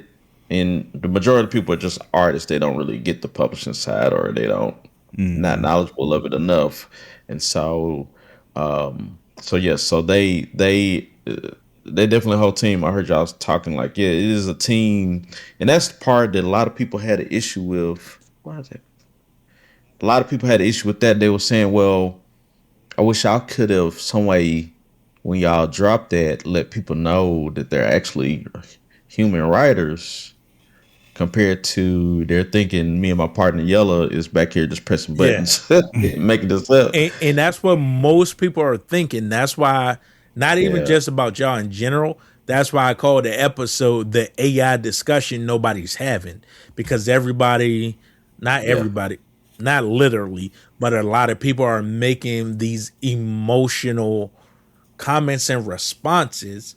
And I try to always find balance in context. It's like, I'm not 100% like 2 thumbs up with any one person. It's like, yo, Jay, you said a lot of stuff we didn't think about so far. And I'm like, okay, hey, there's validity to that. And then people upset, it's like, okay, once you can articulate why you're upset, then I can empathize and be like, okay, you have some valid points too. Now let's take both of those things and have a respectful dialogue. But that'll never happen on social media. Just, of course not. FYI, I've learned the hard way. It won't happen. This makes a lot of sense, because there's this artist. Have y'all ever heard of the artist Slime Dot? I'm out the loop, bro. I'm old. Well, she's an AI artist, and I remember I was introduced to her, and I was listening to her music, and I'm like, man, this music is dope. It's really good, but it kind of has that AI sound to it. But I'm not sure, because like I ain't never heard no AI artist like this good. It sounds like somebody actually wrote the song. And these beats don't sound like they're AI. It sounds like somebody actually did something to it. And then after doing a little bit of research, I kind of could tell, like, okay, this was an AI artist.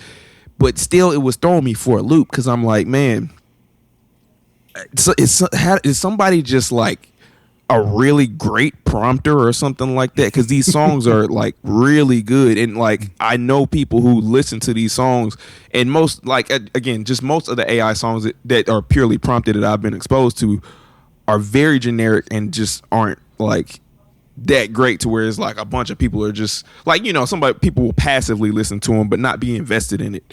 But now knowing that can you pull her and play one song? I'm just curious. Can you do that on your end? from Slime We Dot, should be able to share. We can share. No, there's a I do have video and images. Oh, music. Oh yeah, we can share audio. Okay. It's like a Zoom meeting. yeah, look up Yeah, Slime Dot.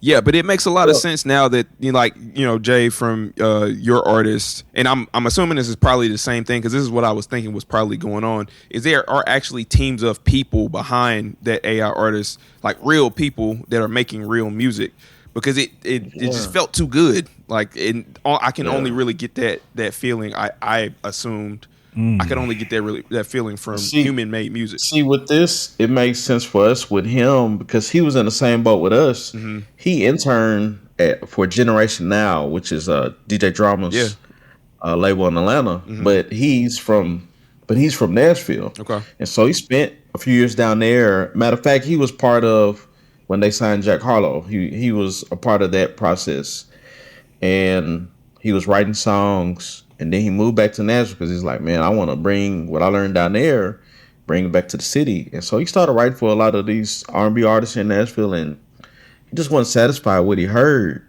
And so, and what he had done, he wrote for a lot of the male artists too, and just hadn't been satisfied. So we were at the same part of the spectrum, and so the likeness, it was just a no-brainer. Gotcha. Before we Jay, you able to get your camera back? Are you able to get your camera back? We can't see you. We can hear you, Jay, but we can't see you. Okay, that's crazy. I mean, the audio is the most important, but if you can get the video, that'd be nice. I haven't even touched. Let me see. 'Cause it'll automatically create like clips and shorts after it's done. Oh yeah, I forgot about that. With the music industry being such a copycat industry, I'm thinking now, maybe 5 years from now, when the popularity of AI artists grows, is going to be more and more people jumping on that or trying to get into that. Yeah, and that's with everything. Mm-hmm. I think so kind of going back to even one of the first questions, who benefits from it, right? Like I feel like Cream gonna rise to the top. Like we're gonna challenge each other. And so I think to Sci-Fi's point, or asking, trying to tell, like, is somebody just really good at prompting, or is there something else? And I think two things can be true at the same time.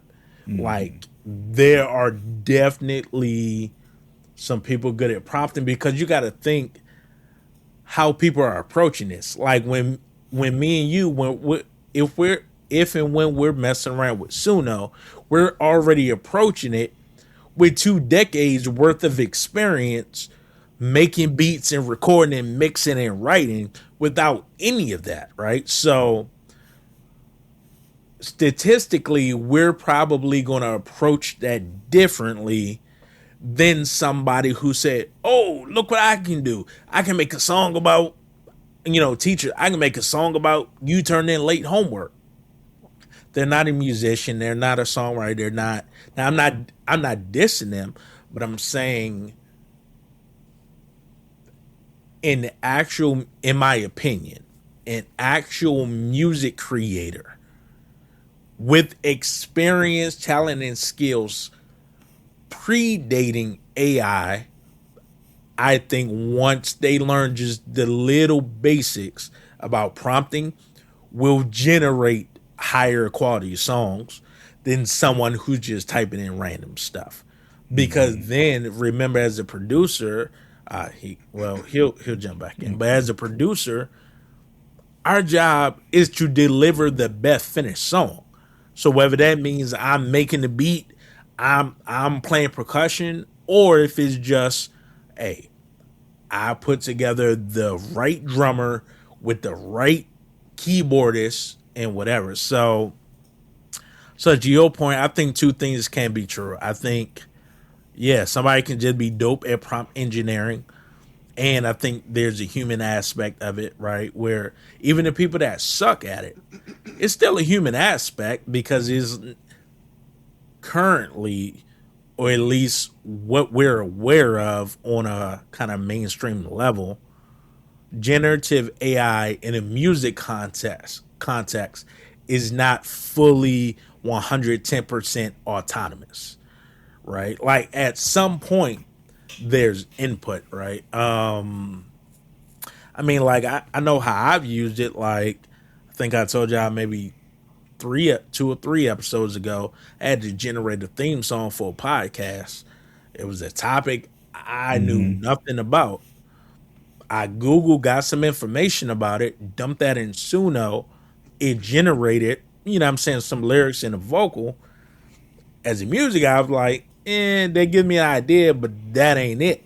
And then I just started editing and rewriting it, you know what I'm saying, to actually make it make sense. So, Jay, what about touring? So can an AI artist go on tour?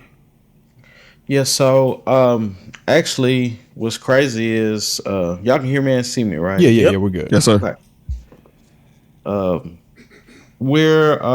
I mentioned my residency at Battle Lounge, and today I actually was on the phone with the guy that owns the building and the owners, and we're about to partner with a hologram company.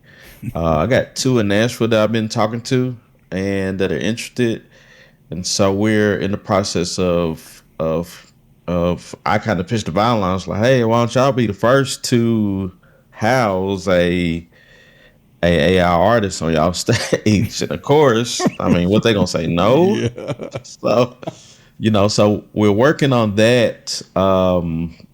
And then what's dope about that is, I mean, we can probably be on as many tours as we wanted to at the same time. Yeah. One of my guys, Jason, he has a relationship with this venue in Paris, and he's working on some stuff over there too. So I think that'll be kind of dope to be able to show that and do those things. One thing we are in the process of doing now, she's going to do her first podcast interview maybe by the end of the month, I believe.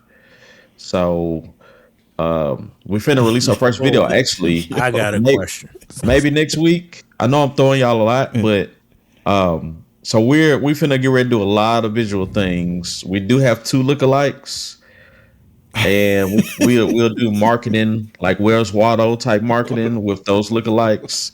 So she will be popping up in like actual people that look like her. Yeah, we got 2 girls that actually look like her. Like I said, the guy made the comment, and I was like, yeah, yo, that's nuts. Yeah, so we are gonna be doing some in the wild marketing. And we'll have some photography, stuff like that to show, like, and that's really gonna blow people's minds when they see, like, man, she was at, here or there, and just things like that we'll do. We'll take her to Hattie B's or Princess and, put her in some places, and get some like weird little side angle shots where you can't really see her face, but you can see, profiles of her because these girls, they're shaped like her, and the hair can be anything, but so we're definitely doing that. But yeah, as far as the touring, like, we can run 2 or 3 different tours at the same time if we need to. But so we got a lot coming down the pipeline. But what I'm most excited about is that podcast interview, because when I was explaining how that was gonna work, which you got to explain to us now, because that's what my brain is doing. I'm like, before you get into you that, can see the emoji. Yeah. My head popped off right now. That's what it'll be. So the girl remember I mentioned there's a guy and a girl doing the writing. So the girl is in tune with her personality because she does a lot of writing. And so that's the only person he would trust to sit through a podcast interview. And so I'm trying to be patient. I want this video to come out first. The video's been edited. Now that alone, that process of him creating the video and shooting and editing, that right there just, I was done. My brain was twisted, fried. Like, it's too much work, bro. Like, frame per frame, doing the cuts and doing different pieces. And I'll tell you another thing too. Another thing that I it's really the biggest problem now in this. When you watch videos and stuff, and I'll kind of let y'all probably see this already. They're having a hard time with, I forgot what he called it, but basically, a lot of times you'll see AI artists, their mouth is covered. I don't know if y'all noticed that in videos. Because the program, they haven't came out with a program to what's the term y'all would use? Transpose. To sync the lips with the vocals. So it looked like a Godzilla movie or something. Yeah, exactly. Almost look like the old Bruce Lee movies, and so it's not really matching up. So that's one issue.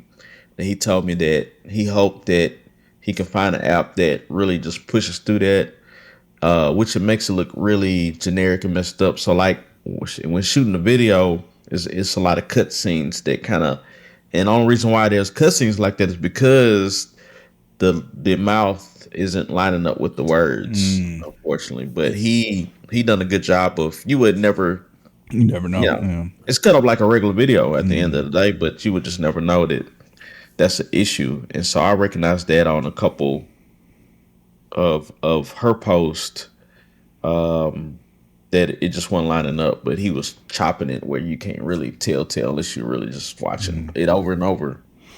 I gotta say, going on tour and having a meet and greet with a hologram is wild. You know, that's crazy. It's crazy because I was just talking to somebody about this the other day, and like we were talking about AI artists, and they were just like, how are they going to perform? I was like, I mean, you could do a hologram, and now you confirming what I was thinking. And that's crazy. You remember they did it with I Tupac. don't want to see that though. Well, here's the thing. I do. Kind of. Here's the thing. I'm good. When we do it, and even talking to them today, me and my team was kind of like, man, like, how are we going to present this when it's time? Like, do we press the issue or do we spoon feed it?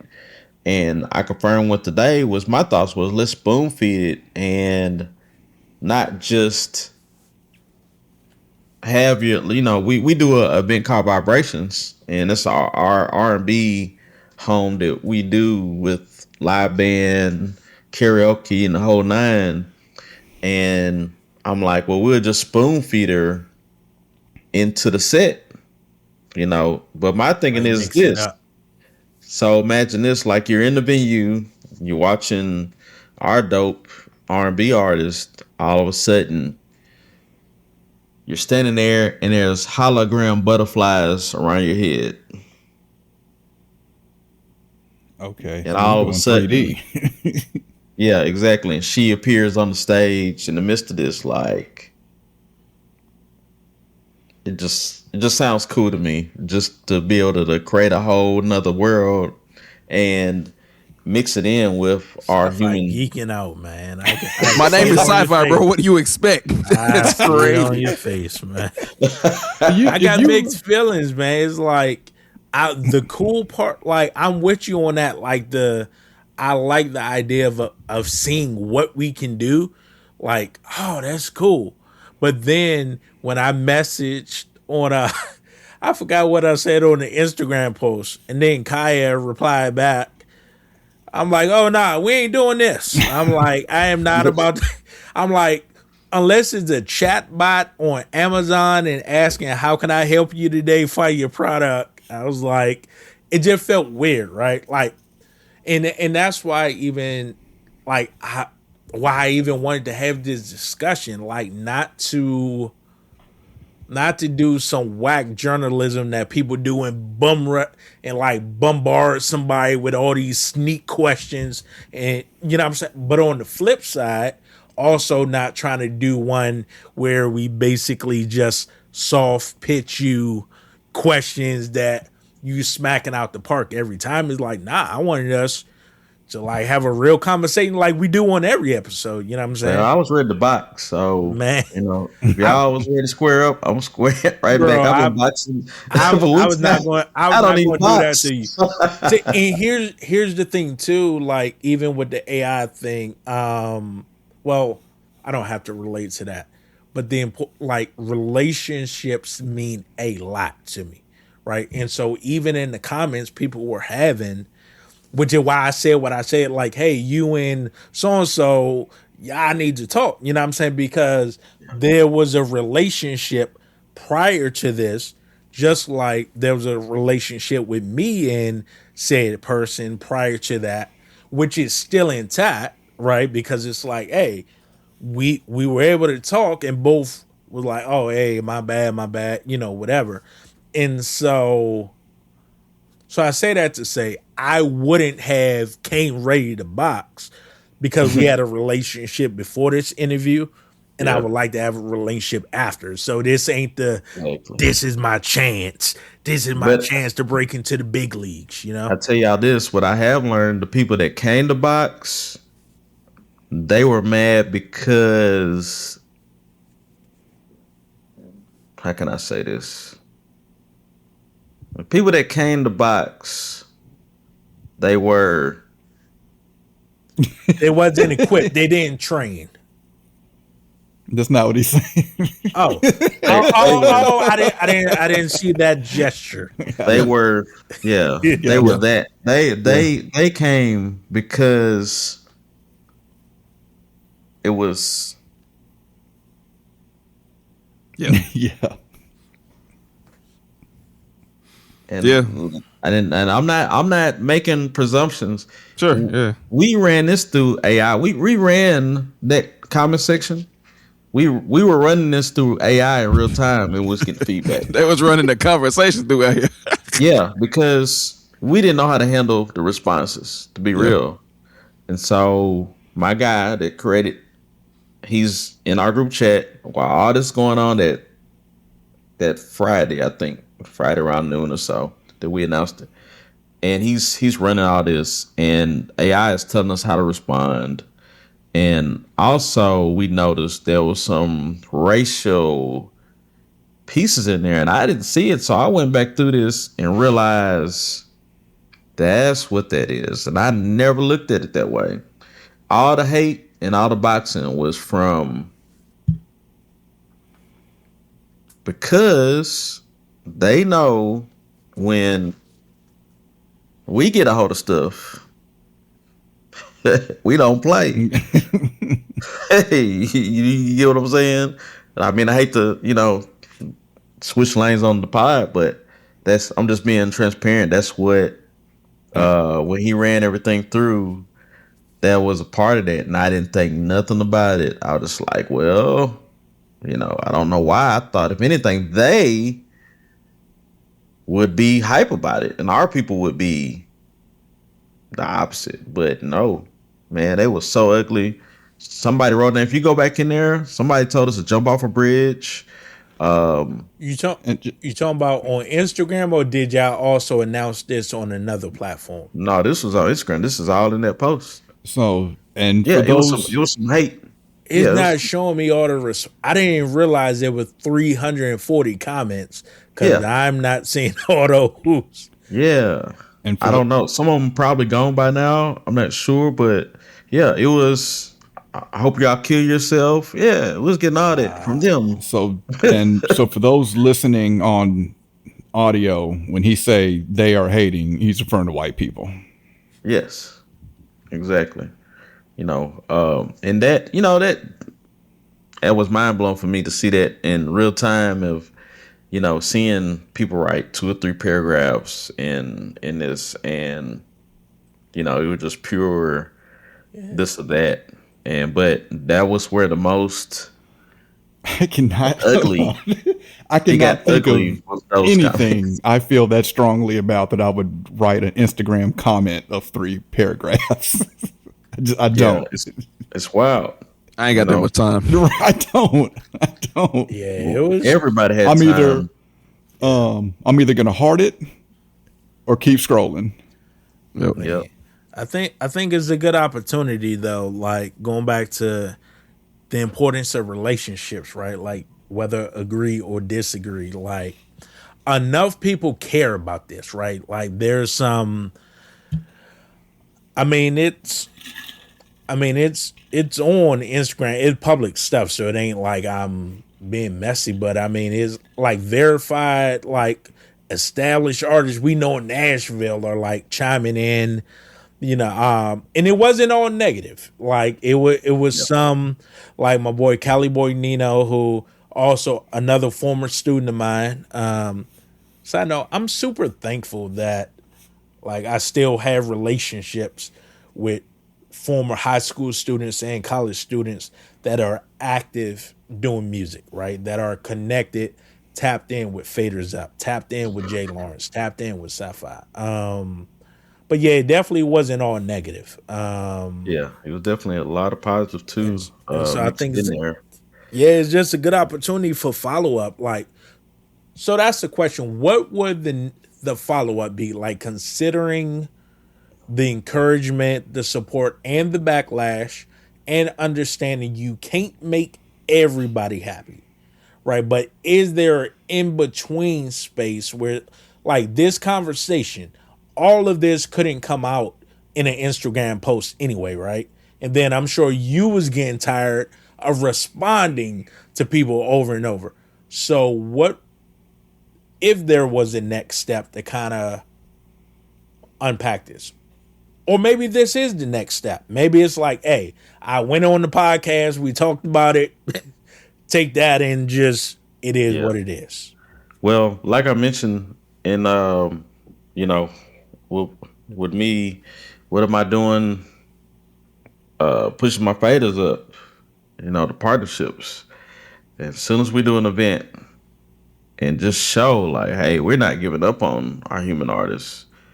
We just want to utilize a tool in a different form or fashion. And I kind of related to a couple artists. Like now, if you last year, if you went to the drive-through at Checkers, I don't know if any of y'all eat Checkers. Rally. Last year when you went, it would be somebody at that window in the drive-through. Now when you go through the Checkers, it's AI taking your order. So they didn't change their product. They just they added a service to their business, and that's all we're doing is just adding a service to our business. We're not going to replace the person at the window. Still going to be that person there. At the end of the day, we just with that AI at that coming through the taking your order, we just need that to be consistent. It's hard to get a consistent person. As y'all know, if y'all eat fast food or not, when you order the food and you go to that same restaurant for 3 days straight, it's not going to be consistent. Yeah. Yeah. Unless AI it's Chick-fil-A. Well, Yeah. And, Yeah. and what you're saying about not replacing, and I understand a lot of people feel like AI is replacing things, but I don't know, as we discussed here, which is what I've learned as well, is that, from what you've told us, you're not replacing the producer, you're not replacing the engineer, you're not replacing musicians, Songwriter. you're not replacing the songwriter, so you're not replacing these positions. They're still there, which if you were afraid of that happening, you can really look at this as a greater opportunity for those roles now. Because now you can work with artists or AI artists.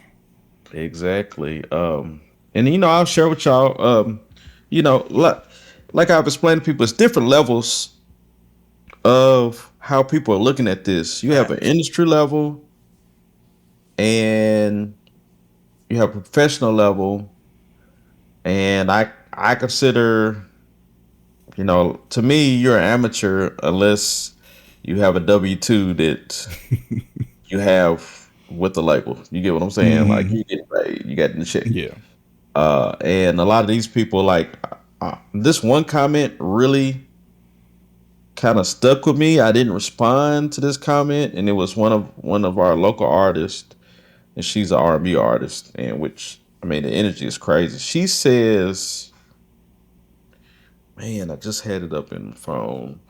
Which artist was it? Uh, Because it's all on Instagram anyway, so we gonna yeah. It's what is her name? She was talking to Smokey Hendrix, which is one of the dope producers around town. And she made a comment like, here we are with 40 plus year old men basically utilizing women for marketing. I didn't think about that.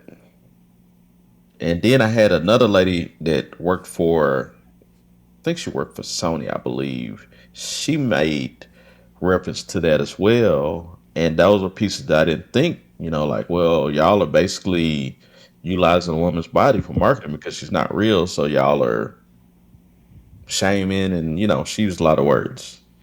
And so, those pieces, I took all. the Queen says. Yeah, Queen says, I yeah. saw it. Yeah. Yeah.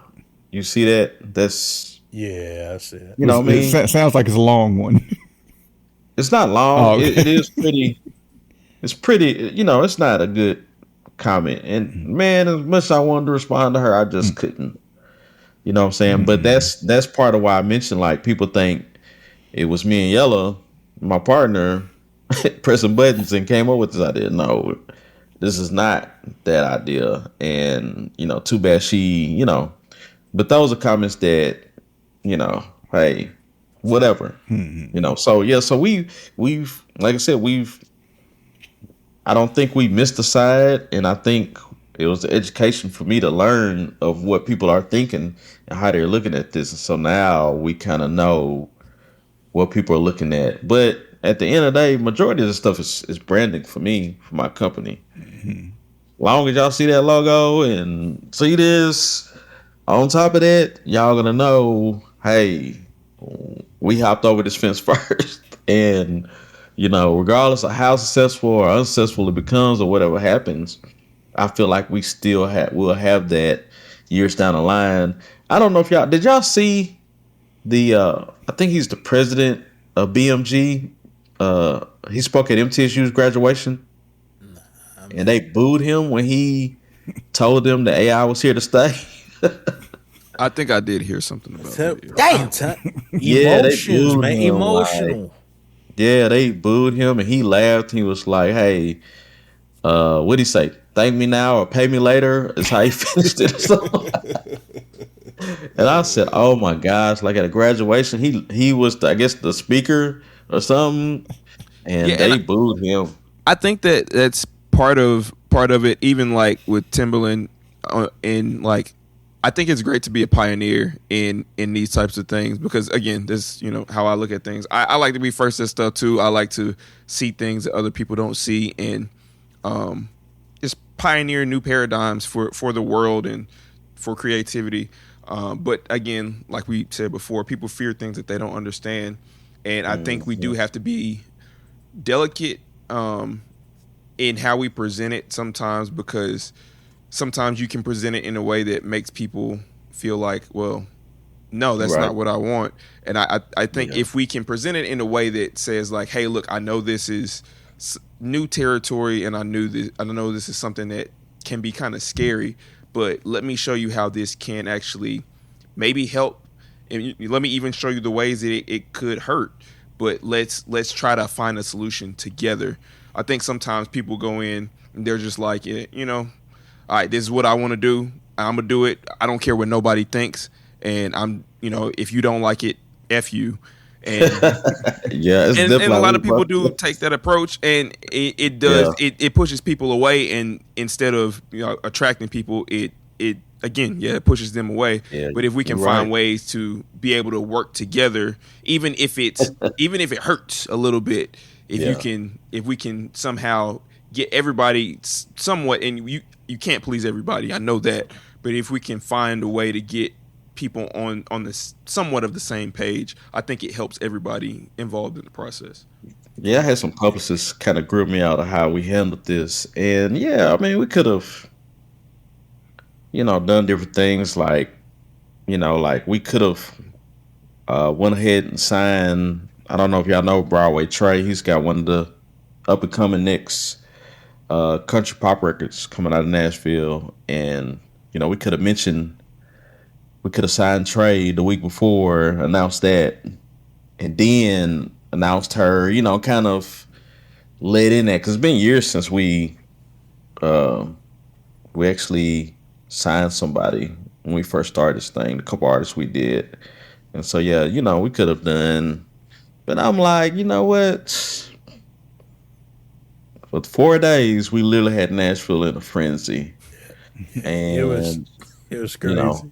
In a lot of different ways. I didn't expect it to last 4 or 5 days at the end of the day. But yeah, we could have definitely, been a little bit better prepared or maybe softed. But I'm about kicking the fence down, man. Like, instead of jumping over it and looking at it and poking at the fence, like, this fence can fall. We just need to figure out how at the end of the day. And here's the thing, like one decision, whether I don't even want to say mistake because that's subjective, but like one decision in a direction that may be different from another like no one decision, what's the word I'm looking for, defines anybody, right? Like, so everything you've done in this community so far, right, and continue to do, like, that's what's wrong with cancel culture. Like, somebody does something, and I'm saying I got a problem with cancel culture as a blanket that we just throw in general over everything. Not saying people shouldn't be held accountable, but you not liking Six Square signing the AI artist doesn't undo all of the seeds that were planted, all of the motion, all of the movement. Nor does it stop future stuff, right? So going back to relationship, I mean, my encouragement would be, the best way I can think of it is just the Bible, where Jesus is telling the disciples to go 2 by 2 to towns preaching the gospel, and if they don't want to hear you, shake the dust off your feet and keep moving, right? And it's this idea of, hey, we want to be personable and respectful and whatever. We'll try to share with you. Maybe you'll hear, maybe you won't, or maybe you just gonna be like, let's get them. Hey, you ain't here to save nobody. You know what I'm saying? It's like, hey, people that want to open their hand and receive new information, cool. When people make it clear that, like, my fist gonna stay balled up, all right, man, I wish you, much love to you. Keep it moving.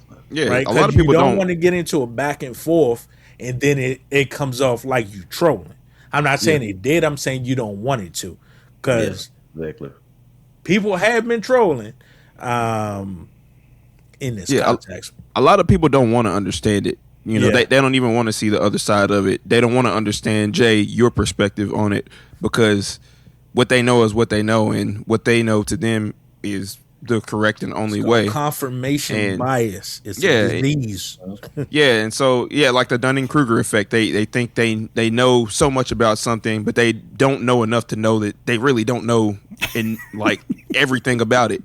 But like, I think, again, to go for the other side, I think people need to be more open-minded and hear people out before they start throwing stones and saying, like, asking more questions before giving a blanket or making a blanket decision about whether they like or don't like something. Like, ask the question, like, okay, you guys sign an AR artist, how does this affect human music? Are there humans behind it? Which, again, like, I didn't know there were humans behind these AI artists, even though I assume so, I didn't know that.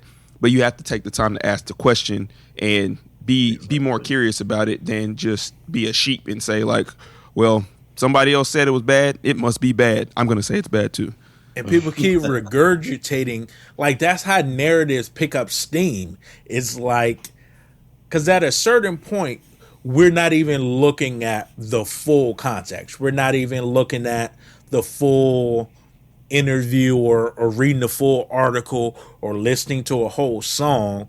We hear a snippet and we already have these opinions, whether on both sides, for and against, and then it becomes, I'll admit, I've been guilty of that. Not in this context, but I've definitely echoed some comments in sports and music before that, like, I really didn't investigate. It was just like, yeah, man, he whack, man. See, that's why they need to trade him. And it was like,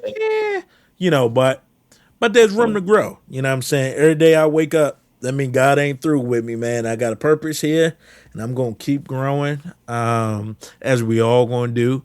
And I think podcasts like this, where we can, iron sharpens iron, right? Like, we're 4 different men. We agree on some stuff. We don't agree on other stuff.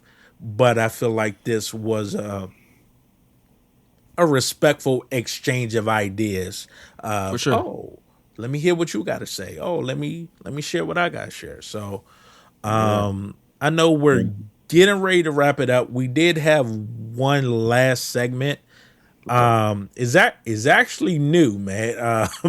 So we gonna see this may fly, this may sink. I don't know, but y'all familiar with Drink Champs? So Drink Champs have this segment where it's called Quick Time with Slime, where basically Nori and effing gives the guests a either or question, Tupac or DMX, and whatever. So this is called Turn It Up or Mute It. So Turn It Up means I'm rocking with that.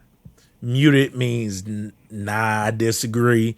And there can be some room to kind of unpack, like, very briefly. All right, cool. So I kick off the first one, then we can kind of just go round and round.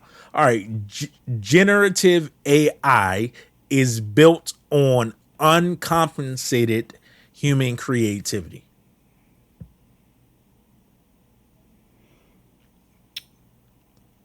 Stumped them on the first one. No, because my answer is different after having this conversation with him. Okay. Because I know more than what I knew 2 hours ago. So you muting it. No, I'm not. Let me read it again. Generative AI is built on uncompensated. Is this question for all of us or just for Jay? Nah, it's for Jay, but we can take turns asking the questions. Gotcha. Look at Zara trying to steal his question, man. No, I'm trying to, because oh, I didn't know you want him to go for. I got you now. Okay, I'm still thinking of my answer. All right, Yeah, turn me up. All right, turn you up. All right, so you do feel like, for the most part, generative AI is built on uncompensated human creativity. Okay, I did not expect that answer. Okay. Next question. Real quick before we move to the next question, and we can be super quick about it. Jay, do you consider what you guys are doing with your AI artists? Do you consider that generative AI, or do you consider that something different? Yeah. I guess you could. Okay. Consider it generative, yeah. Okay. Man, if we had 30 more minutes, man, we could park on that question, because like, yeah, I had definitely had more questions about that question, but we can keep moving. All right, AI will eliminate entry barriers. So entry barrier, meaning AI will make it easier for creators to get on.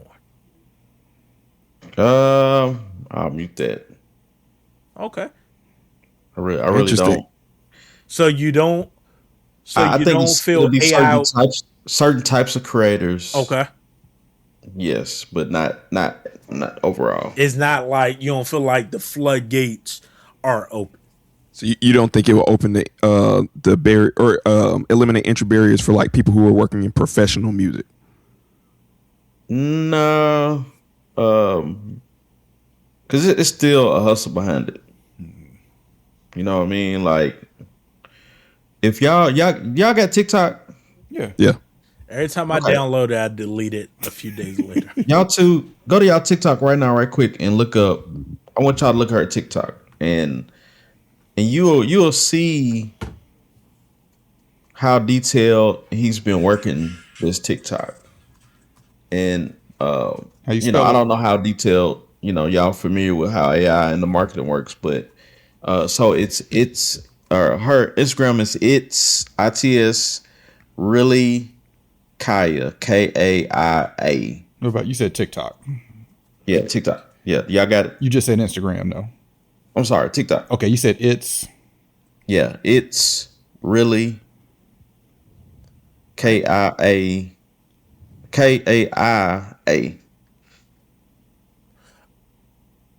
She doing that dance. My kids be doing this school. I hate that thing. I think. And they be like holding their nose and waving their hand, man. Yeah. I be like, they be doing it in your face, too. I be like, if you don't back up. It's really Kaia. Oh, there we go. Yeah. I think that's it. And Yeah, she active on TikTok, man. now scroll down and you'll see the Lakers hat. Like, look at the whole Lakers thing. Like, that's what I was saying. Like, she's gonna be whatever's happening. She's gonna be in those rooms, and it runs current and it runs the marketing up. See, and before you know it, you're gonna have people stalking AI art. That's why I'm like, man, nah, I'm good. But okay. Oh, and it was kind of he really answered I agree with his answer because it didn't say AI will reduce entry barriers. It said AI will eliminate them. So no, I don't think any tool will just like pretty much make it automatic. I think it reduces them. But anyway, Jay, turn up or mute it. Most listeners won't care if the music comes from AI. I'll mute it because I don't even listen to it. Okay. I know some people send me some stuff, and this was prior to me getting her, and my brother-in-law was sending me some beats from Suno, and I'm like, bro, I ain't finna listen to no beats from Suno. You better get in and figure it. You know what I'm saying? And like, did he tell you it was from Suno before? Well, I seen when he texted me, it has the link. It takes you to the Suno website. Yeah, and so I didn't say this piece, but I'm a drummer, so I'm a musician as well. So, and I'm not. You should have said that. I didn't know that, so that adds another layer to it. Right. So I'm like, no, bro, I'm not listening to Suno beats. But like I said, with Kaya though, we're getting for real deal beats. We're not using the Suno and doing all that. So I think somebody said. Now that I understand. So you're mainly using AI for the actual art, for the visual, but you're just the visuals and the sound of the artist. Yeah, and that's why a lot of women was mad because of that. Mm-hmm. Wait, say that last part again. That's why a lot of the industry women was mad because of how we're just using the visual. It's like, why not do a guy? I don't know. Tell them, hey, we're gonna do that next month. You're like, oh, so he named her Kaya. He was supposed to have a daughter, and I think his girl had a miscarriage, but that was the little girl's name was Kaya. This was 2 years ago. He told me. Now, if you look at the name Kaya, what jumps out at you? AI. AI, exactly. So he kind of felt like, man, this was meant to be for this to happen. Okay. And he said he had a dream because they, when women have miscarriages and what they call the other thing when they abortion. Stillborn. When they have abortions, they say the woman dreams of that's part of the, they have a dream of what the baby would look like or whatever. This is what his girl said that their little girl would look like. It's interesting. Okay. Share that story a lot, man, because not as a gimmick, but it kind of, because we're already dealing with an AI thing. So when you add those human elements, they're musicians, songwriters. Here's the story. Here's who the people behind it are. Unless, you know what I'm saying, like that's supposed to kind of be low key. But what are you about to say, Safa? No, I was just gonna say, like, I think that type of storytelling will help get people who are a little, they're like, I don't want to deal with the AI stuff. That type of thing, I think, will help them be open to it because, like you said, there's a human element.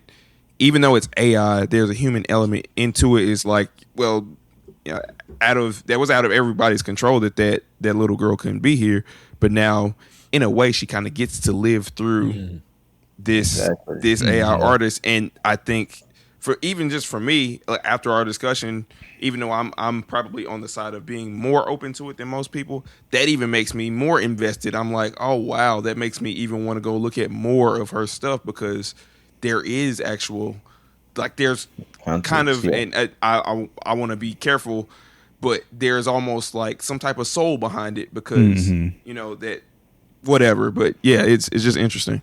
And it's a much better. Like I said, he's gonna sell one of the items we have for marketing. We're making our merch right now, but one of the things he wants to do, he actually wants to package up his notebook that he notated from the beginning. He wants to package that up as a book too. You told me that, to be able to share not all the sauce, but a lot of the sauce of him creating her. So other people can be educated on if they want to do something like this. So I thought that was dope too. Like, I wouldn't be sharing nothing. You know what I'm saying? Especially for people with the naysayers, like, man, y'all kick rocks, man. When if y'all able to check our TikTok a little bit more, you'll kind of see like the details that he paid attention to, and and all those things. And I'm just like, man, that's a lot. You know what I'm saying? To think of this and think of that. She's doing all the trends and doing everything the regular females would be doing. Sitting courtside at the Lakers game, all the things they want to be, she's doing, and some. I gotta say, it's a much better story than every rapper's I sold drugs, got shot, and now I rap storyline too. Right, exactly. And then here's the other thing too. I was telling people, she's never gonna get old.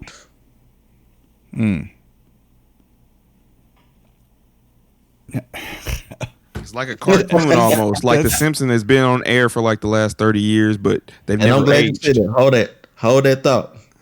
So that was another comeback I had for a lot of these people that tried to box me. And I'm gonna ask y'all, how many cartoon t-shirts do y'all have or merch? A few. I just wore an X-Men shirt the other day. It's really socks for me. I got Smurf socks. I got Flintstone socks. Yeah, that's my thing, man. Like funny. I want all that too. Guess Smurfs what? Is crazy. Bro, they fire, bro. Like, bro. So for any that has any comeback for me, and you've purchased cartoon merch or took your tail down to Disney World, a land, and had one of those cartoons autograph your book and take pictures with them. That's another perspective. Hey, it's a whole different conversation right there. We ain't gonna hold you hostage, man. I saw your text. Sci-Fi, you can pick the last turn it up or muted question, and then we'll close out on that note. Okay, let's see. So, like, just pick one of whatever's left.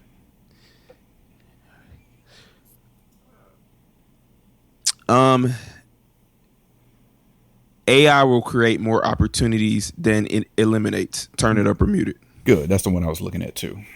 Turn it up. Run me up. Okay, I rock with it. And I agree, by the way.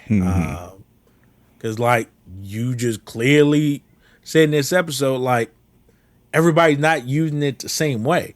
Like, for this whole episode, I didn't even realize until just now you're still doing the music traditional way, whether that's sample based, live musicians, drum machine, whatever. I didn't even realize that. So, you know what I'm saying? So that's definitely is maintaining opportunities and creating new ones as well. And unfortunately, yeah, it will eliminate some, but you know. Yes. But man, good stuff, man. Yeah. This was good. Man, let's give it up. Jay Lawrence. Yes. Man, I appreciate y'all for having me on and having these conversations. And this is dope, man. Just to be able to sit and, even agree to disagree. Like I was telling you, like in a lot of the posts, like it's still good conversations because people are, hey, they showing themselves, showing themselves. The other day. So I appreciate y'all, man, for having me on for real. Yeah. For sure, man. Appreciate you making time. All right. We can wrap this episode up. Again, you can join the discussion for this episode and more on our Facebook group, Faders Up Podcast. And don't forget to rate and review us on Apple Podcasts and Spotify. And again, all guests and hosts that appear on the show will be in the show notes. And I guess for this episode, I should say all guests and AI artists will be in the show notes. So yeah, we'll have a link to her social media as well, so y'all can check her out. All right, I'm Czar. I'm Sci-Fi. I'm O'Shea. And we'll catch y'all next episode. Peace. See y'all. Thank y'all.